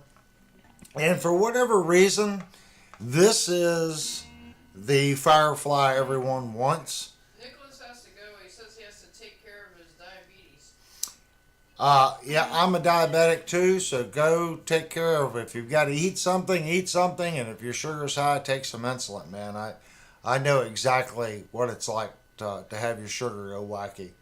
So go take care of it. It's good for you to come in, Nicholas. And I'm gonna pick your brain on some FX3 stuff here in the future. You need to send him an email. He asked for your address. Oh, yeah, I gotta send you an email. Linnell just reminded me that you emailed me, so I gotta get you the address through the email. Thanks for coming into the chat, ma'am. So this guitar here, guys, for whatever reason, on the forums, this charcoal with the flame maple top. This guitar is about 8-9 years old. This was probably second year release for Firefly when they were selling on Amazon. For whatever reason, this is the guitar that a lot of those guys just go googly eye over. It is nice. It has a nice finished top on it. Like I said, I put new electronics on it, but it has the stock bridge. I did put new tuners on it. I don't remember what these are. These are Geiger tuners. So not really high end tuners, probably $40 tuners.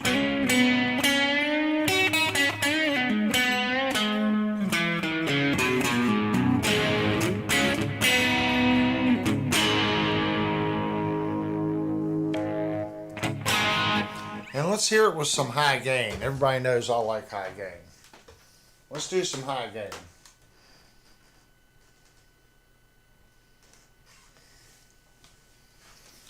Here it is with high gain.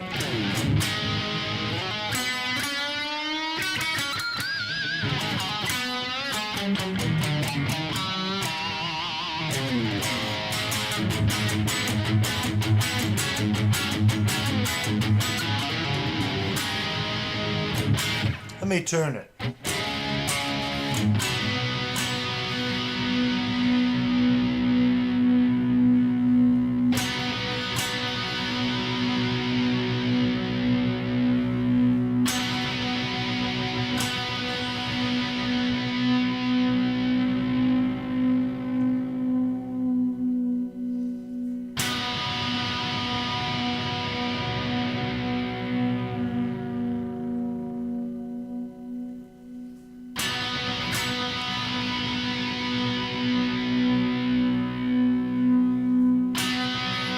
There we go.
And you can tell I need to really practice my double picking. If you don't do it every day,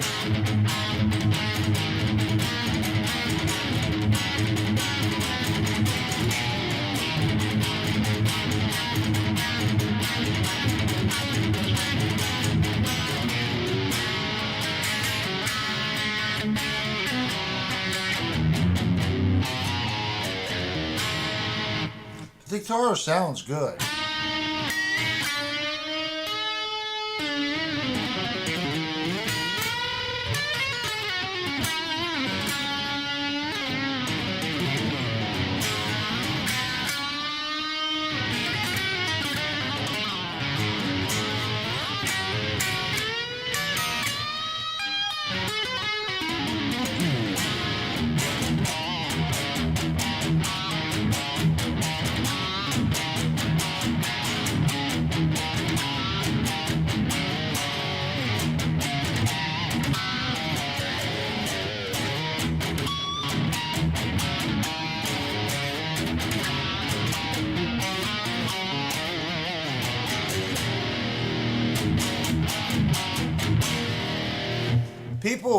I've heard people say that they don't like the burst buckers, but I think these are pretty good sounding pickups. You figure $75, you're getting 2 pickups, the switch, all the volume controls. It seems to me that this is a lot of bang for the buck for 75 bucks.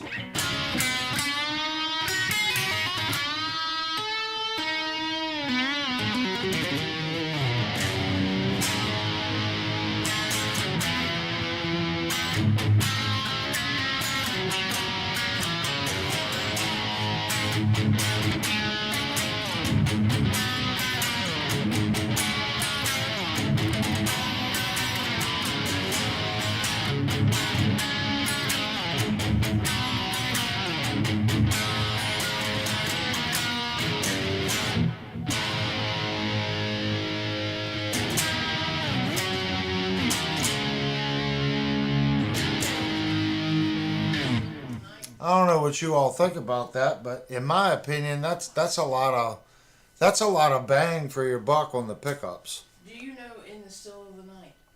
I do know In the Still of the Night. I haven't played it in a long, long time. Give me 1 week to relearn it, and I'll play it next week. It's been a long time since I played it. I used to play a lot of Adrian Vandenberg stuff. One, I had an Adrian Vandenberg. I still got it in my PV. So whenever you had that guitar, everyone wanted you to play something by him. So that was one of the songs that I played. It's been a long time, but I'm sure if I just sat down for 5 minutes, I'm sure I could pull it off.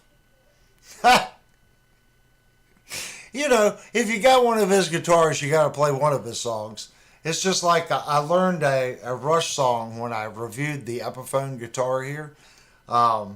I love Rush, but I never really sat down and learned any Rush tunes. So I'm like, well, I'm reviewing one of his guitars. So at the very end of the video, I play like, I think it's maybe 2 or 3 bars of the song. It's not very much of it. YouTube is really bad, Niles. If you play anything that the AI picks up on, they pretty much just copyright strike you. That's why you'll hear me, if I do play something, I deliberately play something either a step down or I play it so differently to where it's somewhat recognizable, but I'm not going to get a copyright strike on it. Niall says he plays it every night. Yeah. That's the... Yeah. Birdman says, is it burst buckers or pro buckers? It might be the Pro Buckers. Birdman, it's the one on Amazon. What I'll do, Birdman, is I'll look back at my history. I think you got burst buckers for that. I think it's Burst Buckers in this one. I'm pretty sure these were the Burst Buckers. It's the one that everyone said was kind of but I don't think they're I think they're fine pickups.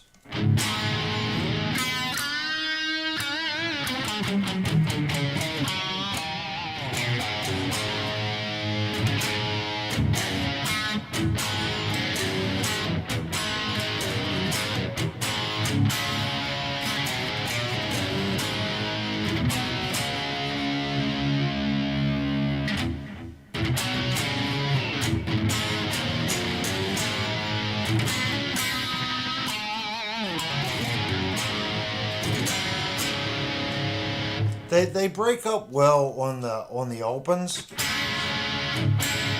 I'm out of tune again.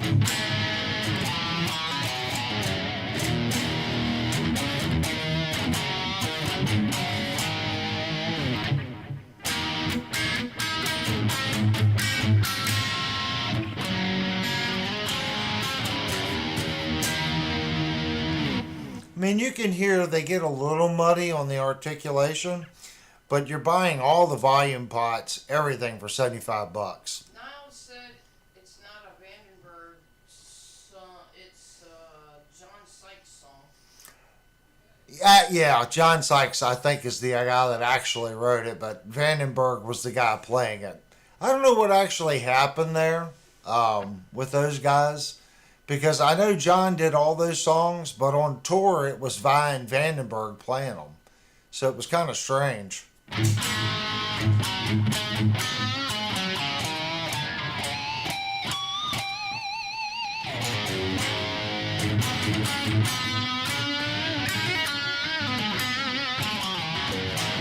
I was learning, have you heard the new Vandenberg Sin?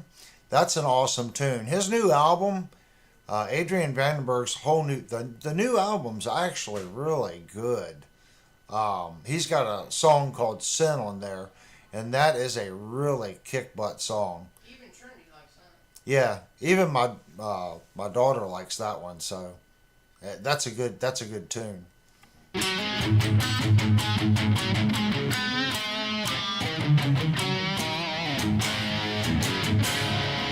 And their new singer is kind of a cross between. He's got a Dio, Ronnie James Dio-ish quality to him. He doesn't sound like Ronnie James Dio, but he has a lot of the Dio-ish type feel, if that makes sense. So if you like Ronnie James Dio, you'd probably like the new Vandenberg stuff.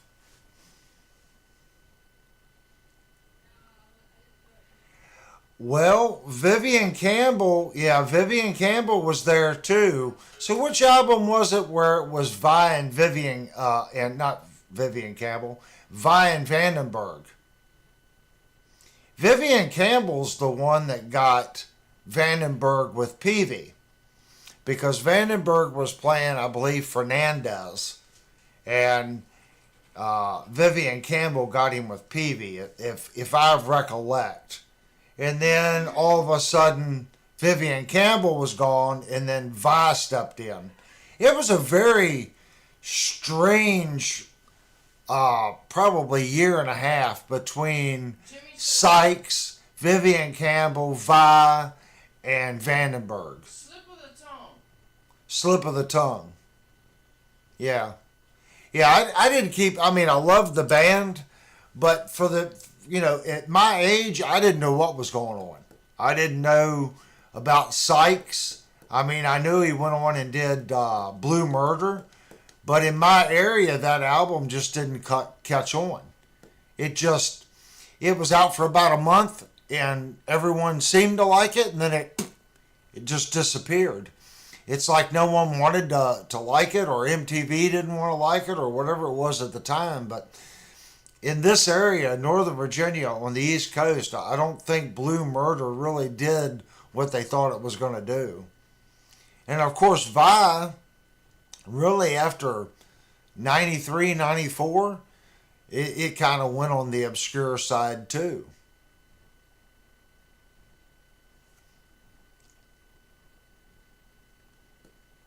Jimmy. I don't know if I know Jimmy or not. But if you're new to the group, welcome. Thanks for joining in. That's what the chat's for. Believe me, I'm nowhere near perfect, and my memory of the past is very, very bad. But that's what the chat's for. Everyone here will get to the truth one way or the other. Either that or Devastator will Google it, or Jerry will Google it. Or I think actually, I think Kurt Inscale's done some Googling too in the past, trying to find out information. Yeah, I don't know what was going on with Whitesnake as far as that. He lurks. I lurk. Ah! Yeah, I think when Vi stepped in, I think that was pretty much, in my opinion. I like Steve Vai. Don't get me wrong, he's a hell of a guitar player. But I don't think he really fit into Whitesnake. He didn't. I thought Vivian Campbell and Vandenberg, I thought they were fine together. I had no issues with those two. I thought they did everything that they needed to do. Why they thought they needed Vi. I think Vi was the upcoming woohoo guitar player, and they just wanted to have the ultimate Smurf band. But I think in the long run it hurt them. I really do. Bringing Vi in my opinion, hurt the band. But all those guys, every one of them, I mean, all of them were super talented. There wasn't a member, John Sykes, Vandenberg, all of them, Vivian Campbell, Vi, just stupid talented guitar players. That's all you could say about it. Jimmy said John Sykes wrote all the guitar parts on the 1987 album because Vandenberg had a hand injury. After the album was done, Coverdale fired everybody, and Vandenberg and Vivian Campbell toured the 87 album. Yeah, that sounds about right. I think I remember hearing about Vandenberg's injury. But I don't know if it was a group together and then Sykes just played it, or if Sykes wrote it all. It was a very strange. I don't know. I don't know if Sykes got any royalties on that, on as far as money, since he did play in the studio, like you said, he wrote most of the stuff. So I would assume he had to get some money from the band, especially with all the MTV airtime that they had. You would have thought they would have got something. I don't know. At the time, I was out playing bars and trying to do my own thing. For the Slip of the Tongue album, Via came in and wrote all the guitar parts that Vandenberg had done. All the guitar parts you hear on that album were all Vi. Huh. Yeah, I didn't think Vi fit in too well.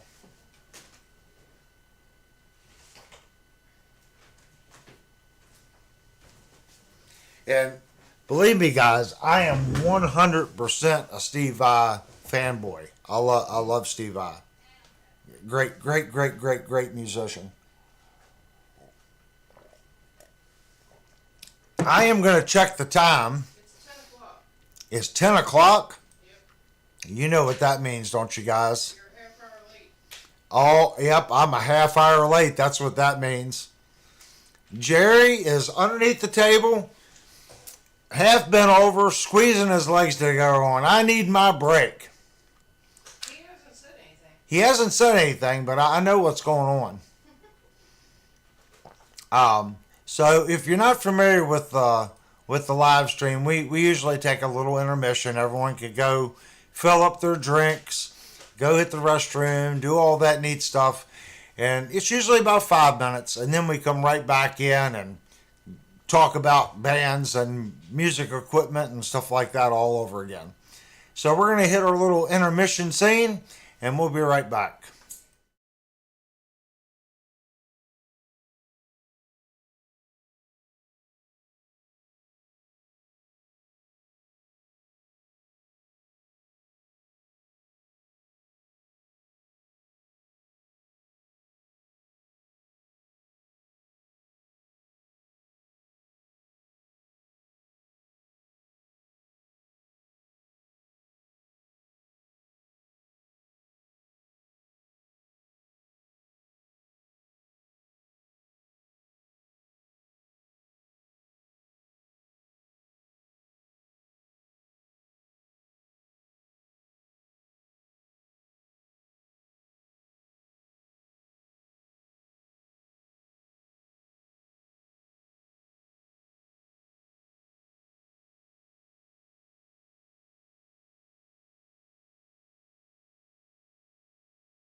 I was watching the chat in with Linnell, and I would have to agree. Dweezil Zappa, the man can pretty much play anything. I think he's underrated. Yeah, he's a phenomenal musician. But guys, it's not just Dweezil Zappa. I mean, just go through YouTube. I'm not talking about some of the super shredders that YouTube has. Okay, I'm talking about just scary talented people. There are obscure channels on YouTube where these guys pick up a guitar and play. They're just phenomenally talented. There are just so many extremely talented. And when I say young, there's the kid, Max Ostro or something. I think he first got known on YouTube for playing a lot of Malmsteen stuff.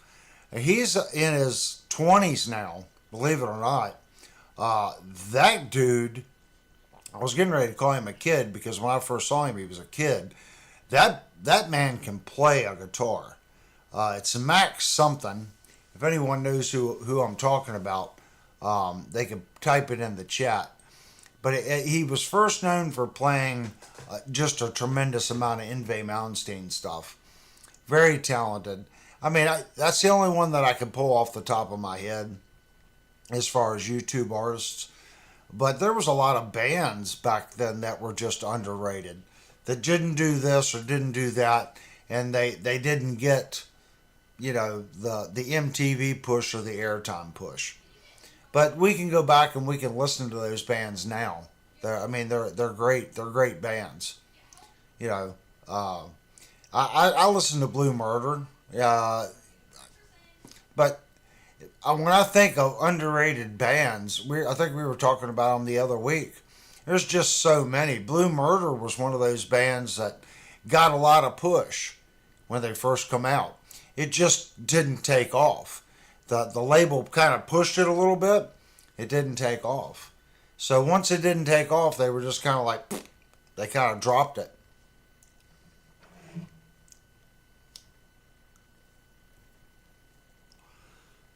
Jerry's been on fire tonight. I've been watching Jerry's comments. Another one, was it Jeff Healy? Or is it Jeff Healy? I think he was blind, played the guitar on his lap. That guy, no one talks about him anymore. Extremely talented guitar player. I just watched a video of him and Stevie Ray Vaughan playing together. Those two together, that was a stupid show. When I say a stupid show, those two cats together, man, could they play freaking guitars. Just incredible, those two guys together. Jupe's talking about somebody here, I don't know. Metro, I can't even pronounce that one. Shreds without a pick. Plays a red. That's that younger guy, right? That has that strange style, Jupe. Is that who you're talking about? I'm pretty sure that's who you're talking about. Yeah, that guy can play a freaking guitar. He's got a unique, pretty much each finger has its own string kind of style, and he plays with his wrist out. I've seen him. A lot of the high-end musicians have already said that guy's scary good. When Joe Bonamassa kind of looks at you and knows that you're the man, you know he's a good player. Yeah, Jupe says, yeah, that's the guy. Apparently that Jeff Healy died. Jeff Healy died? I think so, because Jerry said he passed away, Avery. Oh my gosh. I did not know Jeff Healy died. How long has Jeff Healy been dead? So we've lost Jeff Healy and we've lost Stevie Ray Vaughan. Those two guys together, Type it in YouTube. Jeff Healey and Stevie Ray Vaughan playing together. That Jeff Healey gets up and he's got the guitar laying flat, inverted out, the strings facing that way. He's just playing that thing, got his head going, and he's just going to town. He couldn't see, so he's bobbing up and down. He's got the guitar's flopping all over the place. How he could fret with the guitar neck just going like this, and he's just wailing that thing. And Stevie Ray Vaughan's watching him, and he sits back down, and then Vaughn starts wailing on the guitar. It's amazing. He died in 2008 from cancer. Oh my gosh, I did not know that. Thank you, Kurt. Kurt said from cancer, but it was in 2008. 2008. Yeah, Devastator says 2008. I had no idea. That tells you how. Well, guys, remember, I had about a 12-year point where I really, probably more than 12 years that I didn't really play. I might have picked up my guitar maybe 4 or 5 times in a period of a year. He was 42. And 42. That's awful. So there was a time where, guys, I concentrated up with work and my son and stuff like that. I didn't really play music too much. I was doing a lot of open mic stuff, and when that scene kind of fell apart, I kind of shifted out of music a little bit. It's fortunate I didn't really sell my equipment. I kept all my equipment and started playing again. And I found that playing was something I was missing. I kind of felt there was something missing, and I would pick the guitar up and I'd putter with it. Mike's back on. But I didn't really start playing again until about 3.5 years ago. Donald said there's an armless guy that plays with his feet. It's awesome to watch. Yeah, some of these guys are just crazy. Mike's back on. Hey, Mike, I see you made it back. Were your ears burning? Just picking, man. Yeah, when we stop and think about talented musicians, there have just been a ton of them. That's why I tell people, don't try to reinvent the wheel. Don't try to play like somebody else. Play you. Whatever you is, that's what you should do. You're not gonna get any recognition per se doing what everyone else does. Okay, you got to take that, and I'm going to qualify that. You got to take that because, like I said, there's only 12 notes. You got to take it and put your spin on it. Your unique style, your unique pick attack, how you fret it, your emotion, whatever it is, you have to put you into it and make it your own. Mike said, "Oh boy, should I scan the chat?" No, Mike, you're safe. If you put you into it and you enjoy it, that's going to come across. And that's what you hear on these guitars that we've been talking about in the chat, and I've been watching you guys talk about. All these guys had a certain flair and a certain attitude that they brought to the guitar. And they just brought the guitar to life. The guitar is just an extension of them, if that makes sense. And I think that's the secret. Guys, I don't try to do anything that's not me. When I play the guitar, I just play it. Hopefully it comes across well. I'm not a super great guitar player. I'm not. But I try to play what I play well, and I always try to get a little better at what I'm doing. Most people say I have good chops, and I always consider that as chops the way I bend, or the way I fret the note, or the way I attack the string. That's how I've always taken it. So when I play, I don't necessarily try to shred, because I'm not a shred player. I misfret a lot. So I try to take what I do well and I try to add to that, if that makes sense. But that doesn't mean that I don't practice other things. I'm practicing it. I just don't really, you can't, the average guitar player like me, you can't be good at everything. I'm not Steve Vai, I'm not Sachirani, I'm not Jeff Healey, I'm not John Sykes. So I have to do what I do well and put my flavor to it, if that makes sense. I'm sure at some point those guitar players were where I'm at right now. And maybe one day a little light switch hit and then they just went pew, and just took off. Uh, and for me, like I said, sometimes I'll practice and practice something and I just never get it. And then one day I'll pick up the guitar and I get it. It's like someone tripped the breaker downstairs and now the electricity just goes through me and I'm able to play it. So sometimes it's very strange.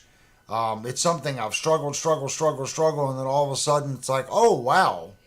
And then you're like, well, how come I couldn't do that before? There was something that changed in you, something you learned or something that just clicked at that moment. And then your brain and your little fingers started working together. So that's how I approach things. I really do. I shred the frets. Jute. I've got a couple guitars with some shredded frets. Trust me. My Peavey, Nitro, boy, that sucker's got some fretted shreds now. People talk about destroying frets. I played that guitar a lot. You've got to play a guitar a lot to destroy frets on it. So in my case now, with all the guitars that are here that I play, I don't think I'll ever run into a guitar with bad frets as far as play wear again. Because I'm not playing any of these guitars enough, singular, to ever wear them out in 20 years. I'm not. Now, if I was playing one guitar every day for 2 and 3 hours a day, sure. But I'm not. I play for maybe a half an hour each day. Some days a little more. And I'm usually playing 2 or 3 different guitars each week. So for me to wear out a set of frets at my age and with that amount of playing on different instruments, I don't have to worry about a guitar having nickel frets. I'm not gonna put that much playtime on it anyway to destroy the frets. Sometimes visualizing without the guitar in your hand helps me get new things. Yeah, I'll sit, some nights I'll be just watching YouTube and I'll sit there and I'll see somebody do something. It's kind of like, and then I'll pick up the guitar and I completely put out of my mind that I was watching YouTube and I'll try new things just based on a technique or something that I saw. And it's kind of like, can I put that to use somewhere? Most of the time, I don't really think that I can. It's a different style.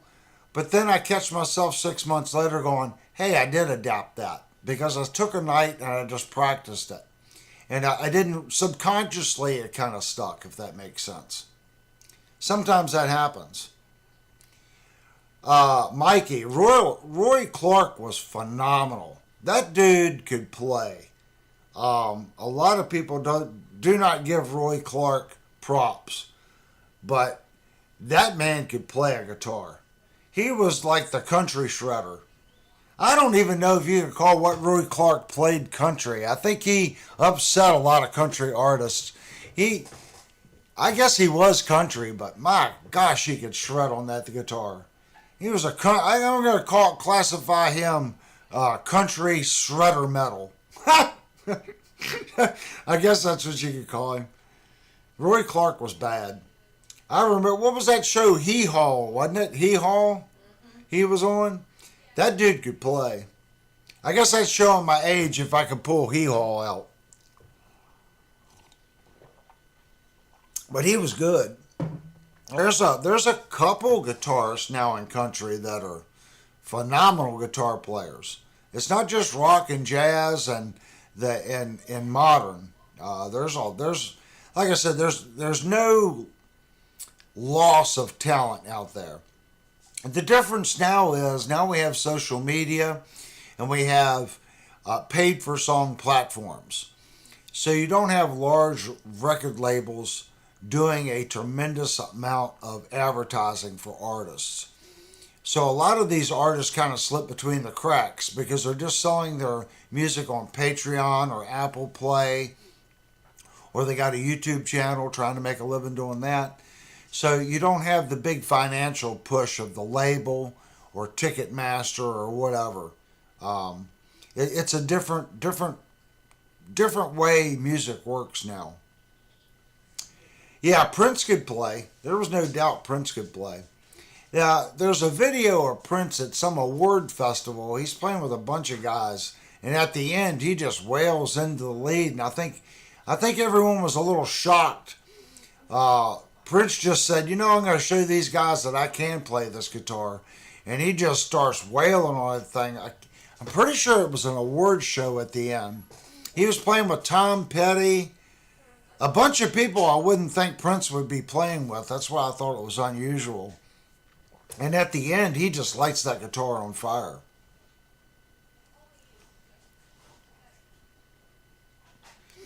So Jerry and Mike are talking about something errors in the transcription. I don't know what that's about.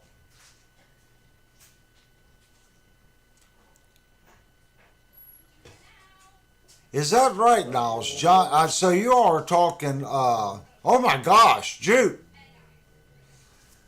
Well, I'm going to have a little conversation with Jude. Thank you so much, buddy. I did not know that about. I assume you said John percentage, so I'm going to say that percent is also 5. I did not know John 5 was a he haul. I didn't know that's where he got his backing from. Devastator said, "Do you remember Kane Roberts' machine gun guitar?" Who is it? Devastator said, "Do you remember Kane Roberts' machine gun guitar?" I do not remember that one, Devastator. Kane Roberts, machine gun guitar. I don't know. I'd have to look that one up. That one got me. I don't know that one. I was in my own little world, guys. I'm sure most of the people here in the chat were in bands. And you'll find that when you're in a band, and we were trying to, I guess, make it, if that makes any sense. The first 2 bands I was in. Devastator said he's the big guy that played for Alice Cooper. I probably know him, Devastator, if I saw him or I heard the song. But I'm not putting 2 and 2 together, if that makes sense. I think his guitar looked like a machine gun. Yeah, maybe so. I'm not. But I wasn't a big Alice Cooper fan either, guys. Be honest with you, I liked his music, but as far as what I listened to, I wasn't a big Alice Cooper fan. I went through phases. I listened to Metallica for a little while, Iron Maiden for a little while. Also went through the whole hair band thing for a little while. When I say hair band, we're going to say Dokken. I listened to a lot. Of course, what was the band Lynch went to? Lynch Mob, Skid Row. And of course, earlier than that, I was a big Rat fan. I was a big Quiet Riot fan. I did listen to Ozzy, but I wasn't a huge Ozzy fan. I liked Quiet Riot. I liked Rat. I was a big Boston fan. Believe it or not, I loved Boston.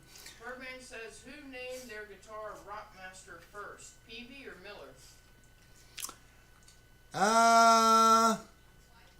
Well, the Peavy Rockmaster was around in the mid '80s, I think.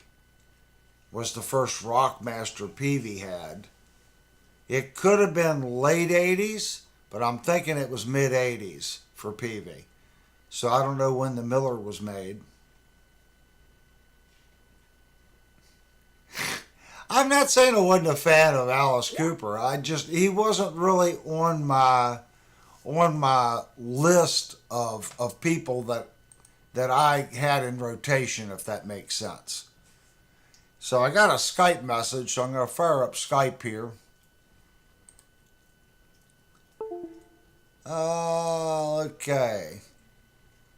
So I'm gonna go to share screen, display screen, and I have a picture of this rocket. Peavy named their guitar Rockmaster. So there's the Rocket Man. Did you hear me? Yeah, honey. What? Peavy named their guitar Rockmaster first. Oh, Linnell says it was Peavy first. So there's the machine gun guitar. That guy looks like he should be on WWF, not playing guitar, or WWE. And that's courtesy of Devastator. He sent the picture in. And there's the squirrel. Everybody knows the squirrel if you watch the videos.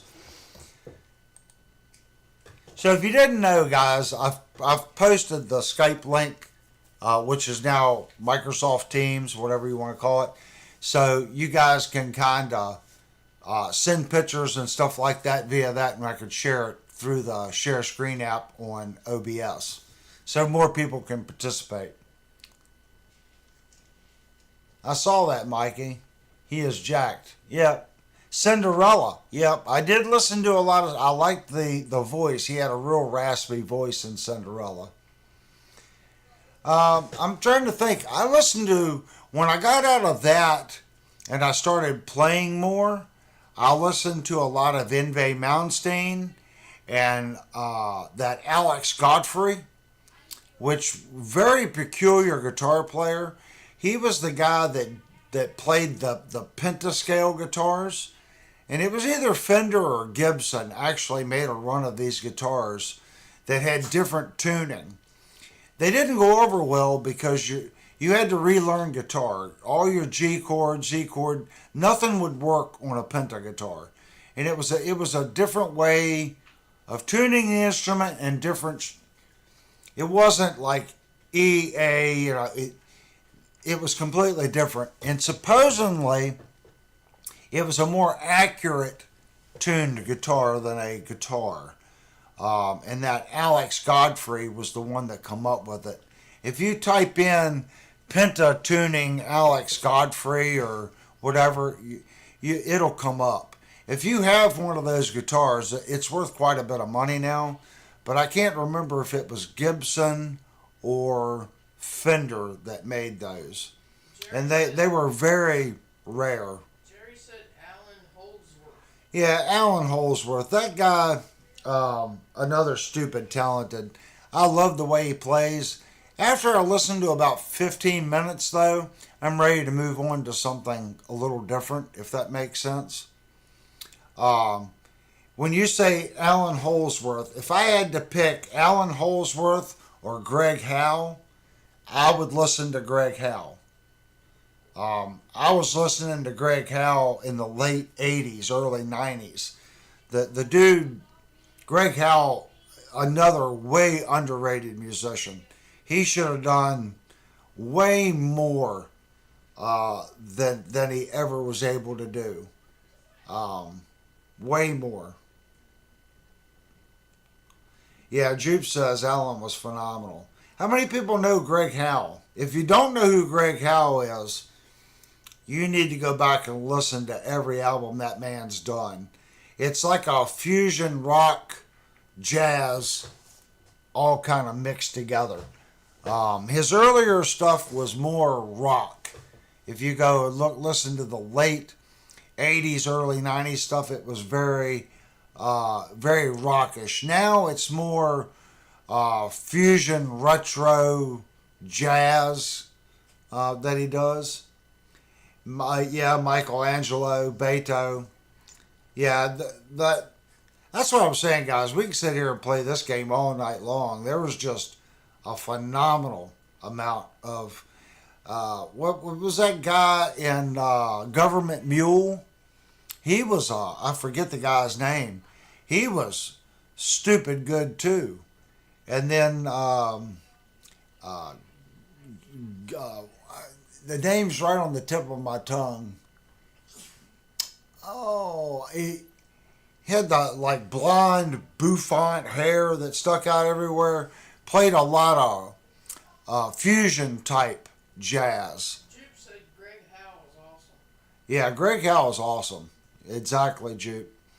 I want to keep saying Godfrey, but that's not right. Uh, Warren Haynes. Warren Haynes. That name does not sound familiar, so I will look that one up. I'm sure I've heard his music.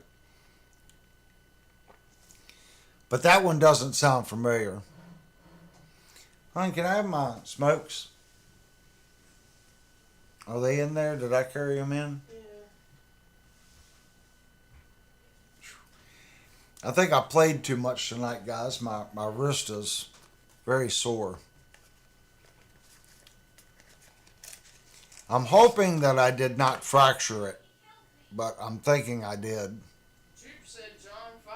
Devastator said government mule player.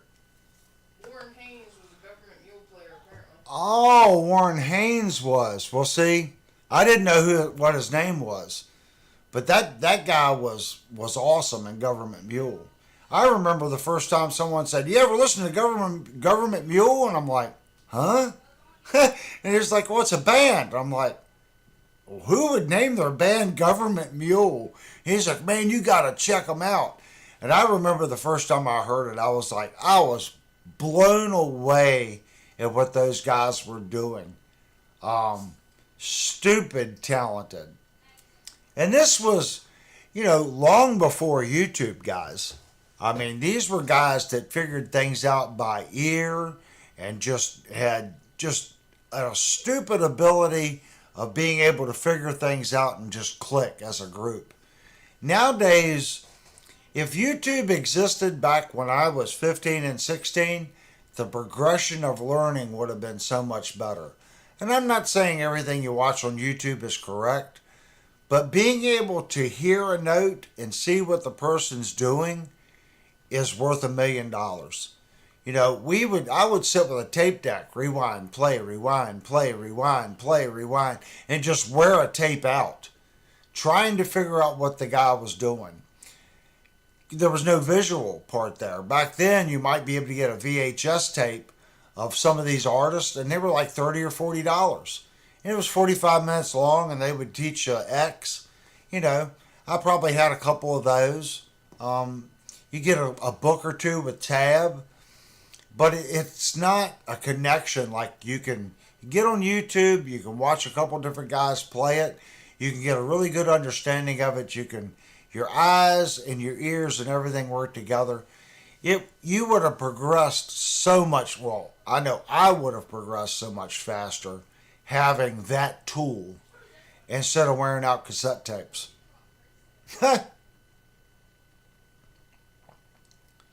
Yep, Warren D. Montini and George Lynch.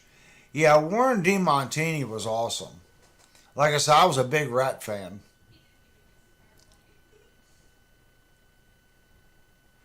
If you did, you and I are in the same boat, Avery. I had 2 surgeries, but actually broke my fingers while torching my firearm. He broke his. His fingers were touching his forearm. Oh my gosh. On the top of his arm. No, mine's not that bad. I think what I ended up doing is I think I fractured it. And from what Linnell was telling me, if I don't keep it straight, each time that I pull it out of whack, it separates it again. So it needs to be straight. Since I'm a diabetic, it takes me longer to heal. So in reality, if I don't keep my brace on, you can see that I don't have it on. If I don't wear this probably at night and stuff, I'm probably going to continue to have problems. I should at least wear this at night and try to wear it at work as much as I can. I did get a new impact at work. I bought a Surge, and that uses hydraulic fluid in the machine, and it reduces the impact of the tool on my wrist, and that has helped tremendously this week. I think what it is, I'm just getting a little older, and I can't take the constant driving pressure and the vibration for some of the tools that I use. I'm also looking at a Festool sander um, to alleviate some of that in my wrists. To give you an idea, the Festool sander I'm looking at is $700 just for the sander. Um, but I've noticed the impact and the sander seem to be screwing up my wrist more than anything. And I've been using a DeWalt and a Bosch, and both of them, uh, they just that all that energy and orbital action translates back up on the wrist. So I really need to probably buy a better sander. I've been looking at both of them are German, the Festool and a Retta or something like that. The Retta is 650. I did look at the 3M makes one for about five, but I'm probably going to end up with a Festool. I like Festool. I have a TS75 track saw that I really like. It's extremely accurate. I also have a Festool Domino. It's a mortise and tenon machine. It's very nice. Jude said, Avery, you touched Linnell's guitar. Don't lie. Ha! She socked you. Yeah, she did. She hit me with a ruler like they did in high school or first and second and third grade. Teacher come in with that ruler and smacked me. Yeah, she got me. So yeah, it's still bugging me, guys. So hopefully it won't be a recurring thing. Hopefully I just damaged it a little bit, and hopefully it's not bad. Devastator said she found out he was trying to send Juke the Chapman. Or sell Juke the Chapman. Well, you know, she has three guitars now, guys. She has the Firefly that I just played earlier, the Black Firefly Les Paul. She has the Chapman, and she has this Ibanez right here that's sitting on top of my Akai. So she's going to need her own little section of wall now to put her three guitars on. She can pick which one she wants to play.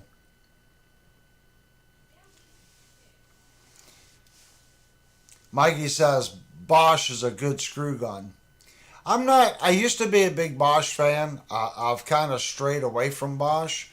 Um, I still use Bosch's smart tools. I use a lot of Bosch laser measuring devices.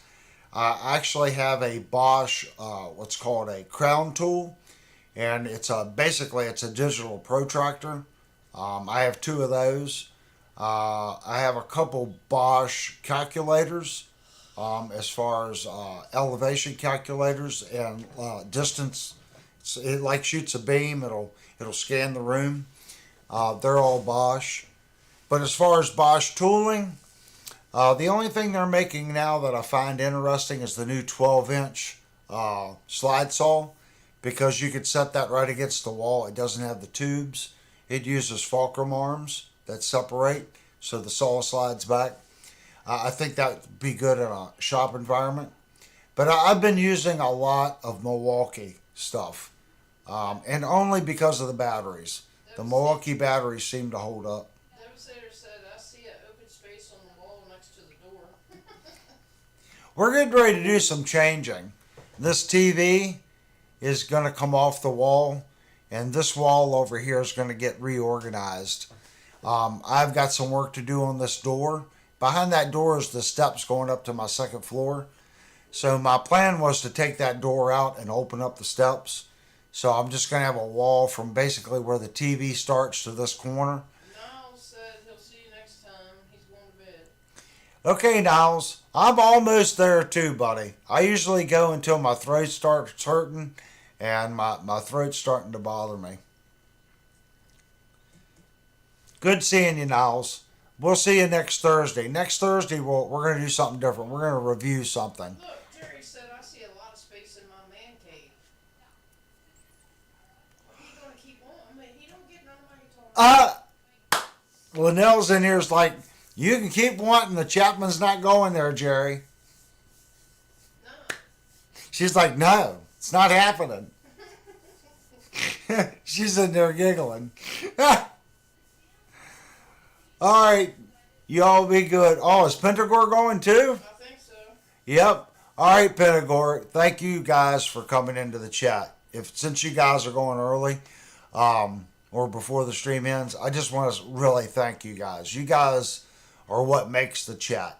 I mean, I can sit here and blah blah blah, blah all night long, but without you guys coming in and chatting and adding to it, it would get boring really fast. So I want to thank Pentagore and Niles and everybody for coming in. Jerry said you can ship COD. Yeah, you can skip COD, Jerry says. Oh, come on. It won't be that expensive. We're just going to mark it up 100%. I think that'd be a good deal. Give it time, guys. There'll be a Linnell guitar for sale, I would say, in the next 6 or 7 months. She's like, I'm just thinking there might be one in the next 6 or 7 months. I'm thinking.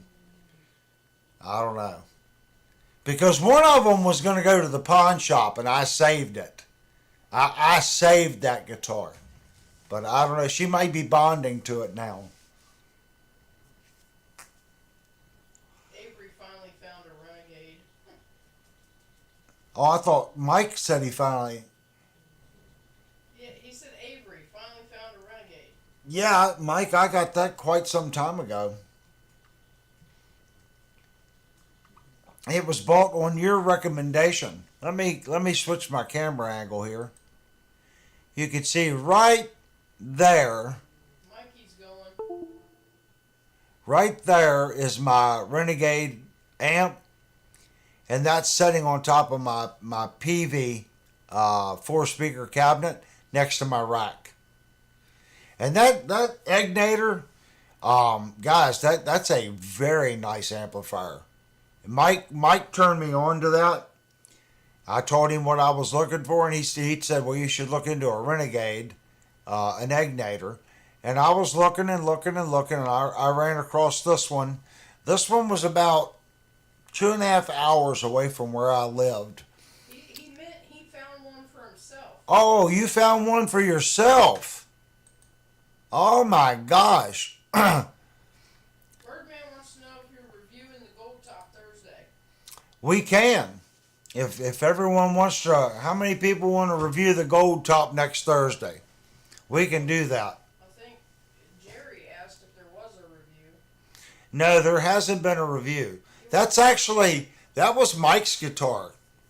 Mike that's in the chat. He sent me, I can't remember if this is one I bought off Mike or if this is one that I sent him an FFM in and we switched. We did a couple little switches there for a while. I don't really remember which one was which. I think I bought this one from him. So, I think you did.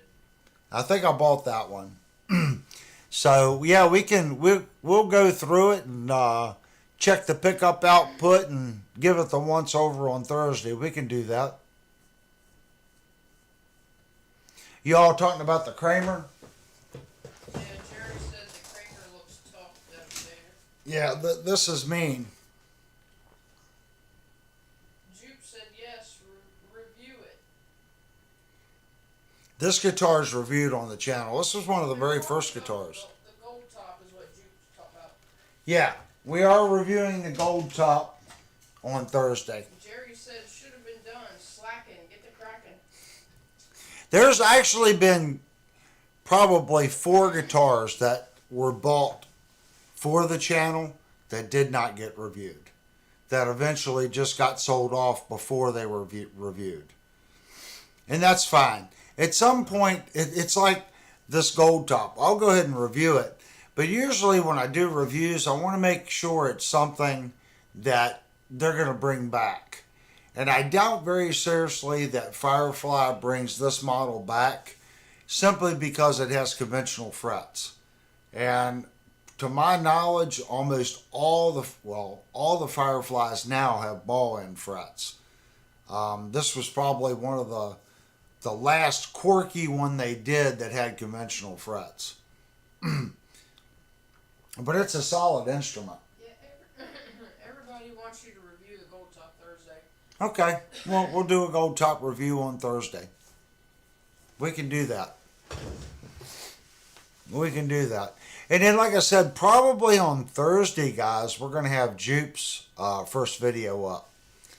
And I'm probably going to split it. So I'm going to drop the first video.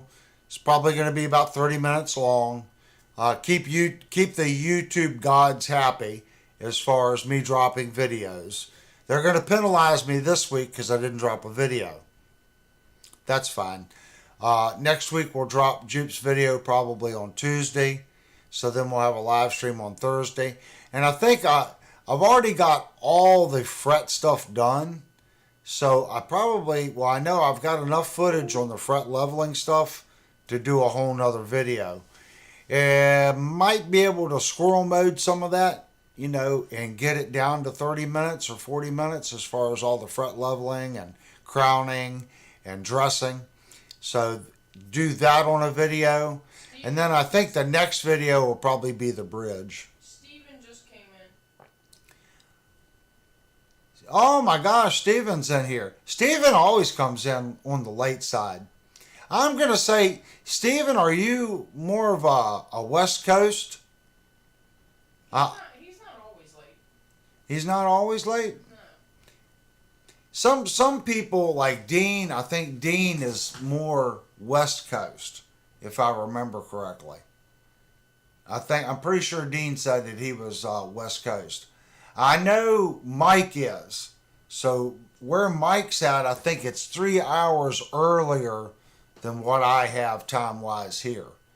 So a lot of those guys, when I start at 8, it's only 5 o'clock in the afternoon or in the evening for them. He's in Florida. Yeah. So you're the same time zone I'm in. Cool. Jerry said, see, another reason to keep on rocking out. Show Steven some love. Ha! I don't think I'm going to play too much more, guys.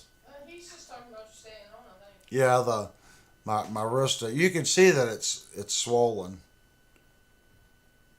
Right there. It's a little puffy. Mike's in Utah. Yep, Utah. He said mountain time there. Yeah, mountain time. Yeah, I think it's 3 hour difference. I'm pretty sure 3 hour difference. Oh, I thought Penagore left. He's still in there. Yeah, he said that his PC glitched. It looked like the stream was ending. He said he was going to hang on for a bit. Yeah. Sometimes I slow down a little bit, guys. Sometimes my voice needs a rest. Mikey says he has to go eat, but he'll come back. Devastator said married life is hard on the wrists. Ha! Oh, that's awful. Mike said it's 8:51 his time. Oh. So he's 2 hours behind. So you're 2 hours behind. I thought you were 3. Yeah. So tomorrow I'll probably work on the finishing part of the. I can finish up all the editing on Jupe's video tomorrow. So then that gives me a solid 6 hours to process it and upload it. So Tuesday should be fine for that video.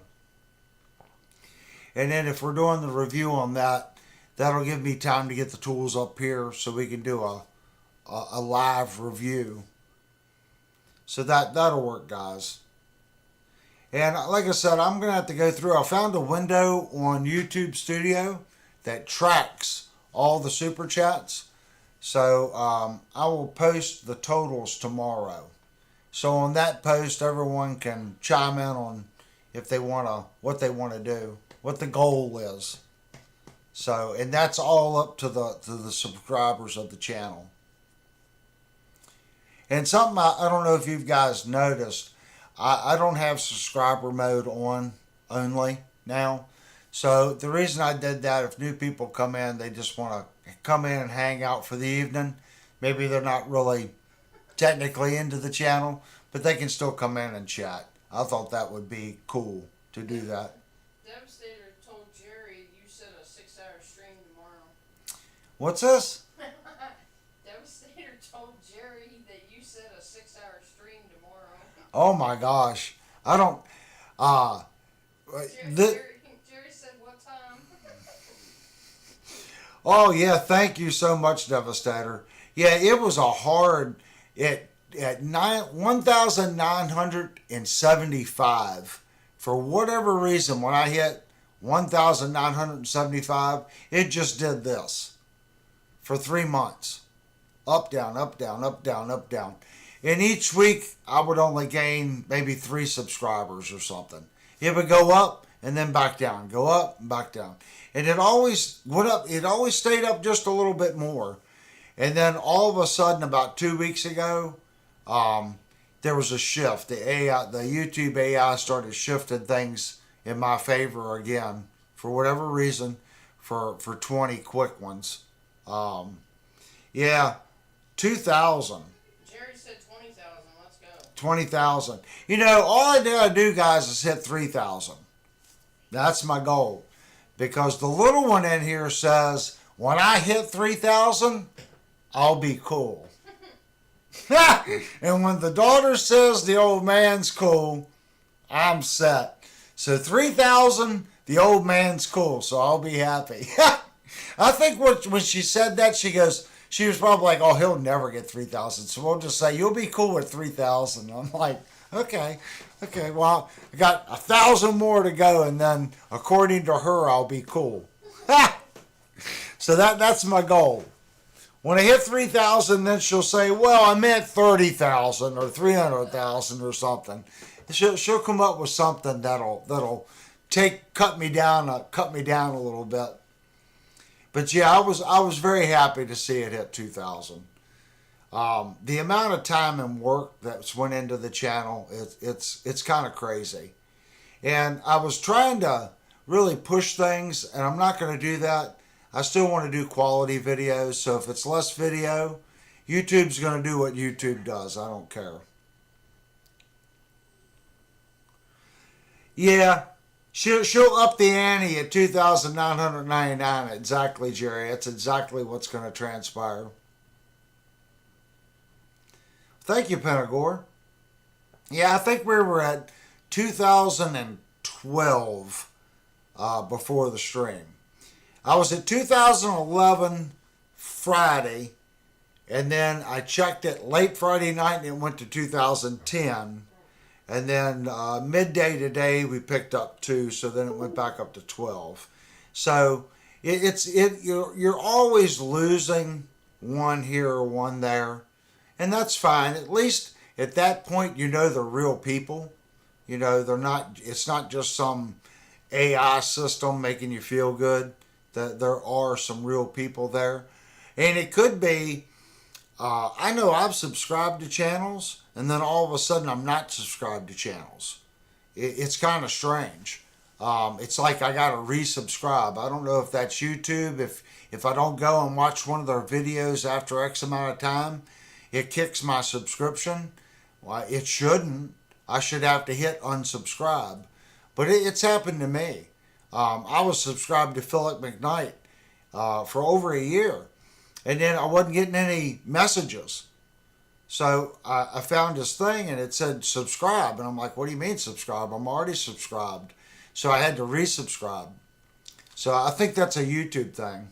Devastator said all 2012 need to throw you a $5 check for the X-Fix. Ha!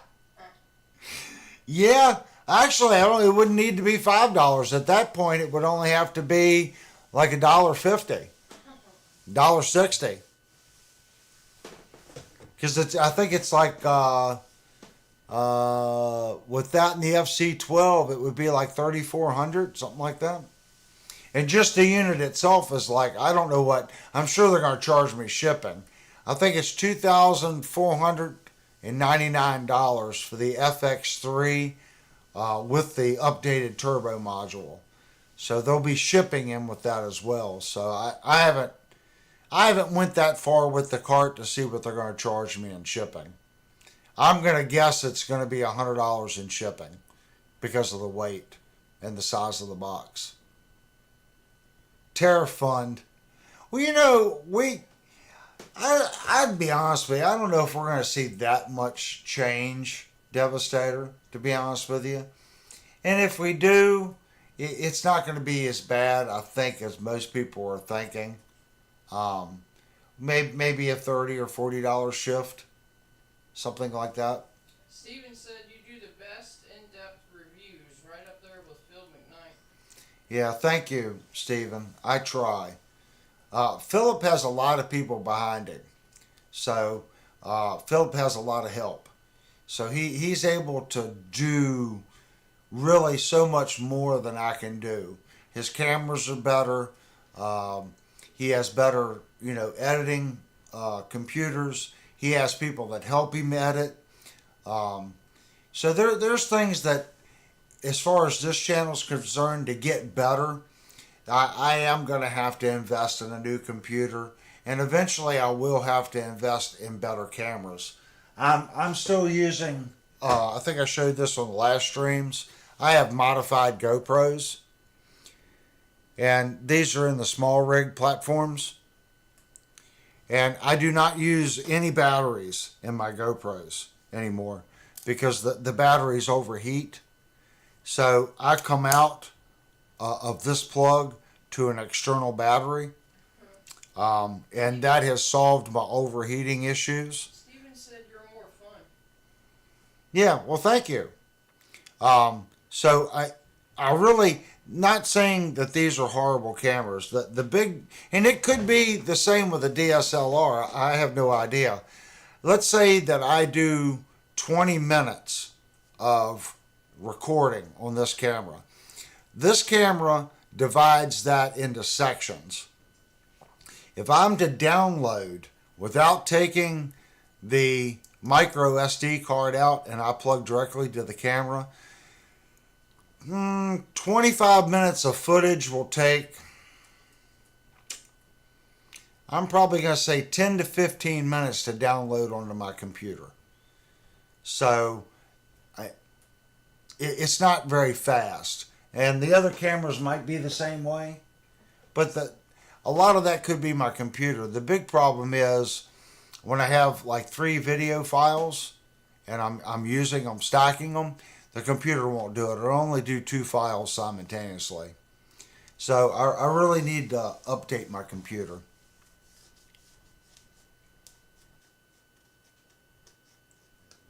Linnell does a lot, guys. If it wasn't for Linnell, and I think I've said this before, it's a relationship, so we both have jobs to do. And I stay very busy. I work during the day, I come home and I work. I try to stay busy. And Linnell does the same thing. Without her doing what she does, there would be no way I could come home and edit and record and keep the channel moving. And in every live stream, she could be in there watching Netflix or whatever, but she stays in there on her phone and watches the chat and helps out. Believe me, it means a lot. It does a lot.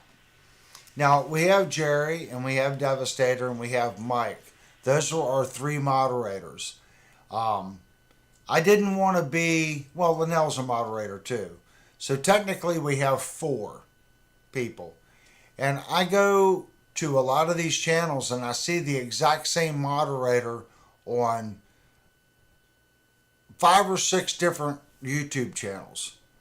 I don't know if you guys have seen the guy called the Ubi. He moderates for, I know, 6 or 7 different channels. So I didn't really want to get involved in that whole mess. I wanted people that I knew kind of watched this channel, that I didn't see them, over on other channels. I'm not saying that's bad. What I'm saying is they're focusing and they really like this channel for what this channel is. So that's why Devastator and Jerry were picked. They've been around since the very, very beginning, pretty Jared much. said, don't forget Mike.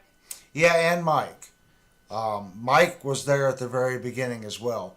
But Mike told me up front, when Mike was the very first, even before Linnell, Mike is the only person that can go in and upload videos on the channel. He can go in and edit videos on the channel. But Mike has his own thing that he does. So he really doesn't have time. I just appreciate Mike coming in and sharing and having a source to bounce amp stuff off of. When Mike's in the chat, guys, he's an amp guru. So if you all have amp questions, that's the man to ask. He's a walking dictionary when it comes to working on stuff like that. So I like having Mike for that. He's a good person to have that has knowledge and practical experience doing that kind of work. Yeah, Mike said his issue is Saturday. Oh, I didn't know Mike was still in the chat. Mike said his issue is Saturday night is his date night. Ah, date night. Well, it's date night for me too. She's just in the other room. Ah, this is our date night. We talk back and forth about the chat window.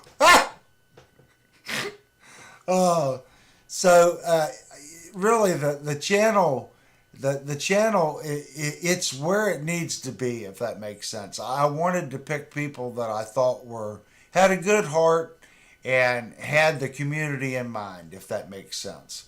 Everybody here, I don't want anyone to feel left out. I wish all of you could have blue wrenches because you all contribute.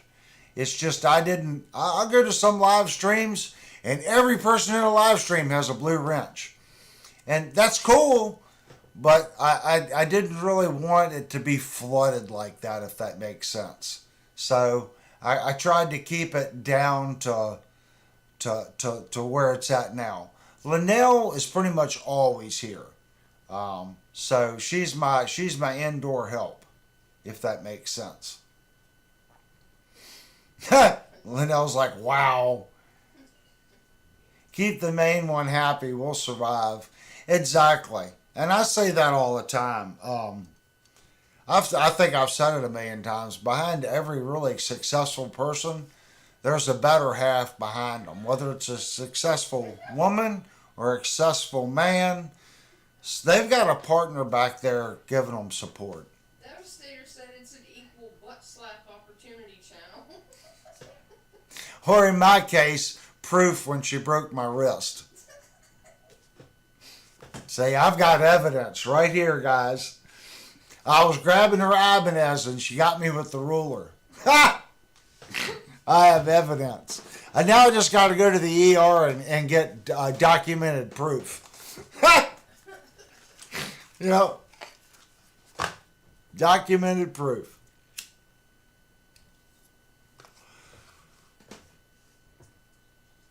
But if I haven't told, all the moderators are in the chat right now. So if I haven't said thank you to you guys, I do want to say thank you to you guys. I really do.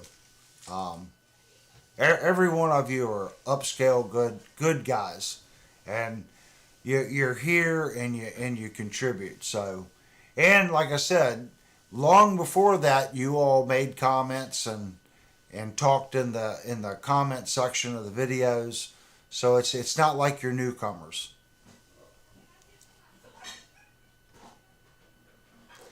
Yeah. I was a bad boy. That's what Devastator said. Yeah, because you said I broke your wrist.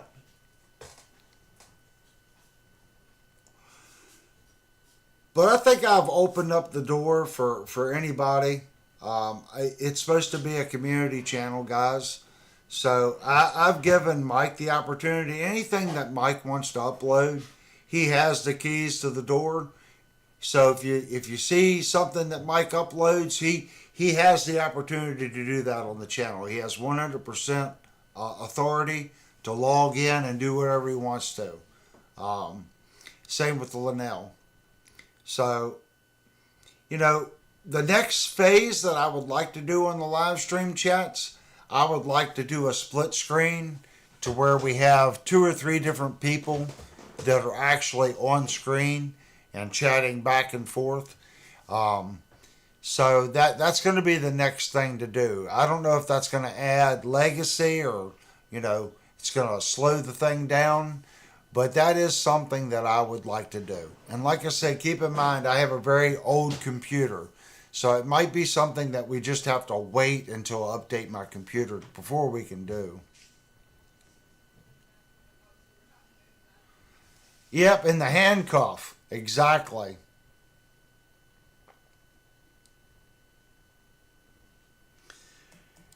That's what I say, Pentagore. I mean, it's about working together. So one can't do it without the other. That's how I see it. You guys, Jerry's with it tonight, guys. Yeah, that's it, Jerry. Legacy. Legacy. Yep. I think there might be too much. And we might just end up doing a test stream. If you all remember, like 2.5 months ago, there were several test streams because I was just figuring out OBS.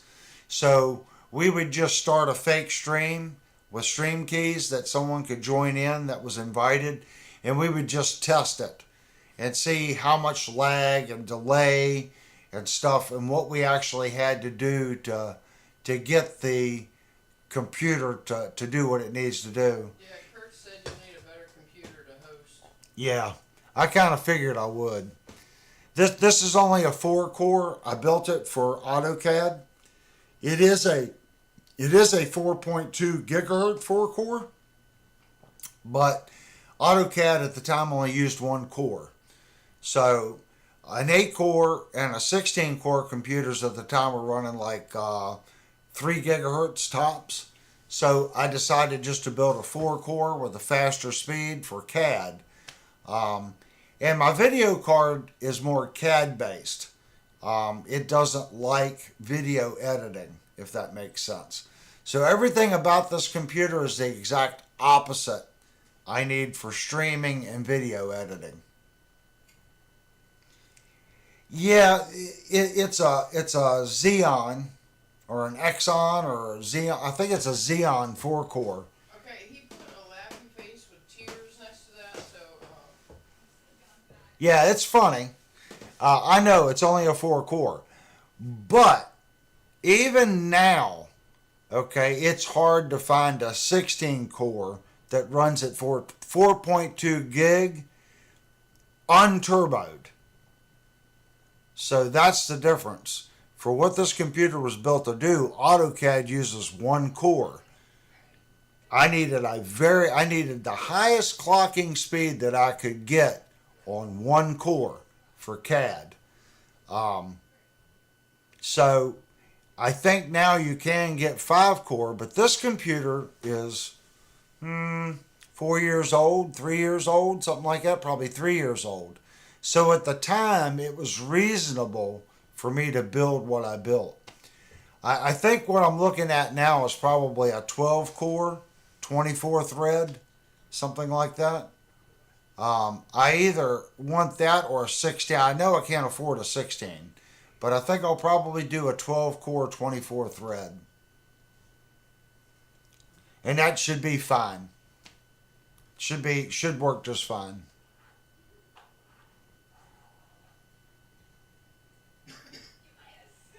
Exactly. When we go out to eat now, guys, we're shocked at fast food. We very rarely do fast food now. We would rather go to a buffet.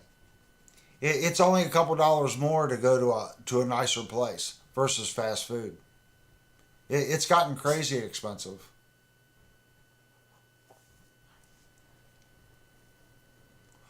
I'm in Northern Virginia, guys, so everything here is expensive. The tax rate in Northern Virginia for eating in and food, it's just crazy. They've killed the restaurant business in this area. They really have.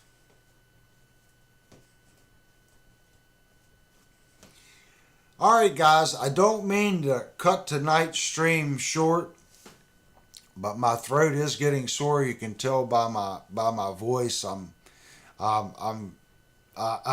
done. Some nights I can go 4 hours. Tonight's not going to be one of those nights. We did get about 3 hours, and according to my thing, 3 hours and like 13 minutes. So, but look forward to the video coming out on Tuesday, guys. That's what I'm going to shoot for, is Tuesday on the Jute video, and then Thursday night we're going to review the Firefly guitar, and then again next Saturday we're going to have our open chat like we did tonight. Read Devastator's comment. Run an AMD 580X processor. It's 8 core, 16 thread, runs 4.2 gigahertz, unoverclocked. Yeah, I can see that. That would probably be all I need, is an 8 core. I was going to try to build a 12 core since I'm doing it. That way I could kind of, you can't future proof anything, but if I could build a 12 core, 24 thread, I know I could use that computer for all my Axe Effects stuff that I'm going to be doing. I could put the Line 6 on it like was talked about earlier tonight, with all the software with the Line 6. My Mo tool, time clock, I can't even run that on this computer. I could get my Mo tool time clock up and going so I can sync my cameras. So I need something with a lot of cores and threads to do this, because I'm going to be syncing a field recorder and my cameras and doing what's called SMPTE code to all the cameras. So it's got to be able to handle all that and the editing. So I think I definitely want to build, I don't know if AMD has a 12 core or not, but I think if I went 12 core, 24 thread, I think I would have enough power to get the equipment I've been gradually purchasing, like the Mo tool. It was bought for the future. I know it does SMPTE codes for film, so I know I have it. I still need a field recorder.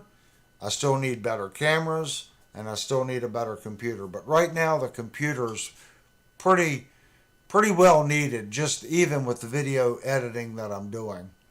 So that'll be one of the things. I should probably buy that, guys, before I buy the Axe Effects. But we'll see what happens. We'll see. All right, guys, you guys know the drill. So what I'm going to do is I'm going to go and do the 5-minute open chat at the end. Everybody can finish up their conversations. And if you want, you can post what next Saturday's topic might be. And if you haven't already, go down, hit the like button. Always leave a comment in the comment window, guys, for the lives. Because lives are only good for about a week. At that point, whoever's checking out the channel isn't going to go back 3 months and watch an old live. They're only going to watch what was done last week or the week before or maybe 3 weeks back. So those comments help YouTube push it out for new people to find the channel. So I'm going to hit this first. It says ending scene. So I don't know if this one's the right one or if it's the Thursday night one, but I think it's the right one. So here's our 5-minute chat.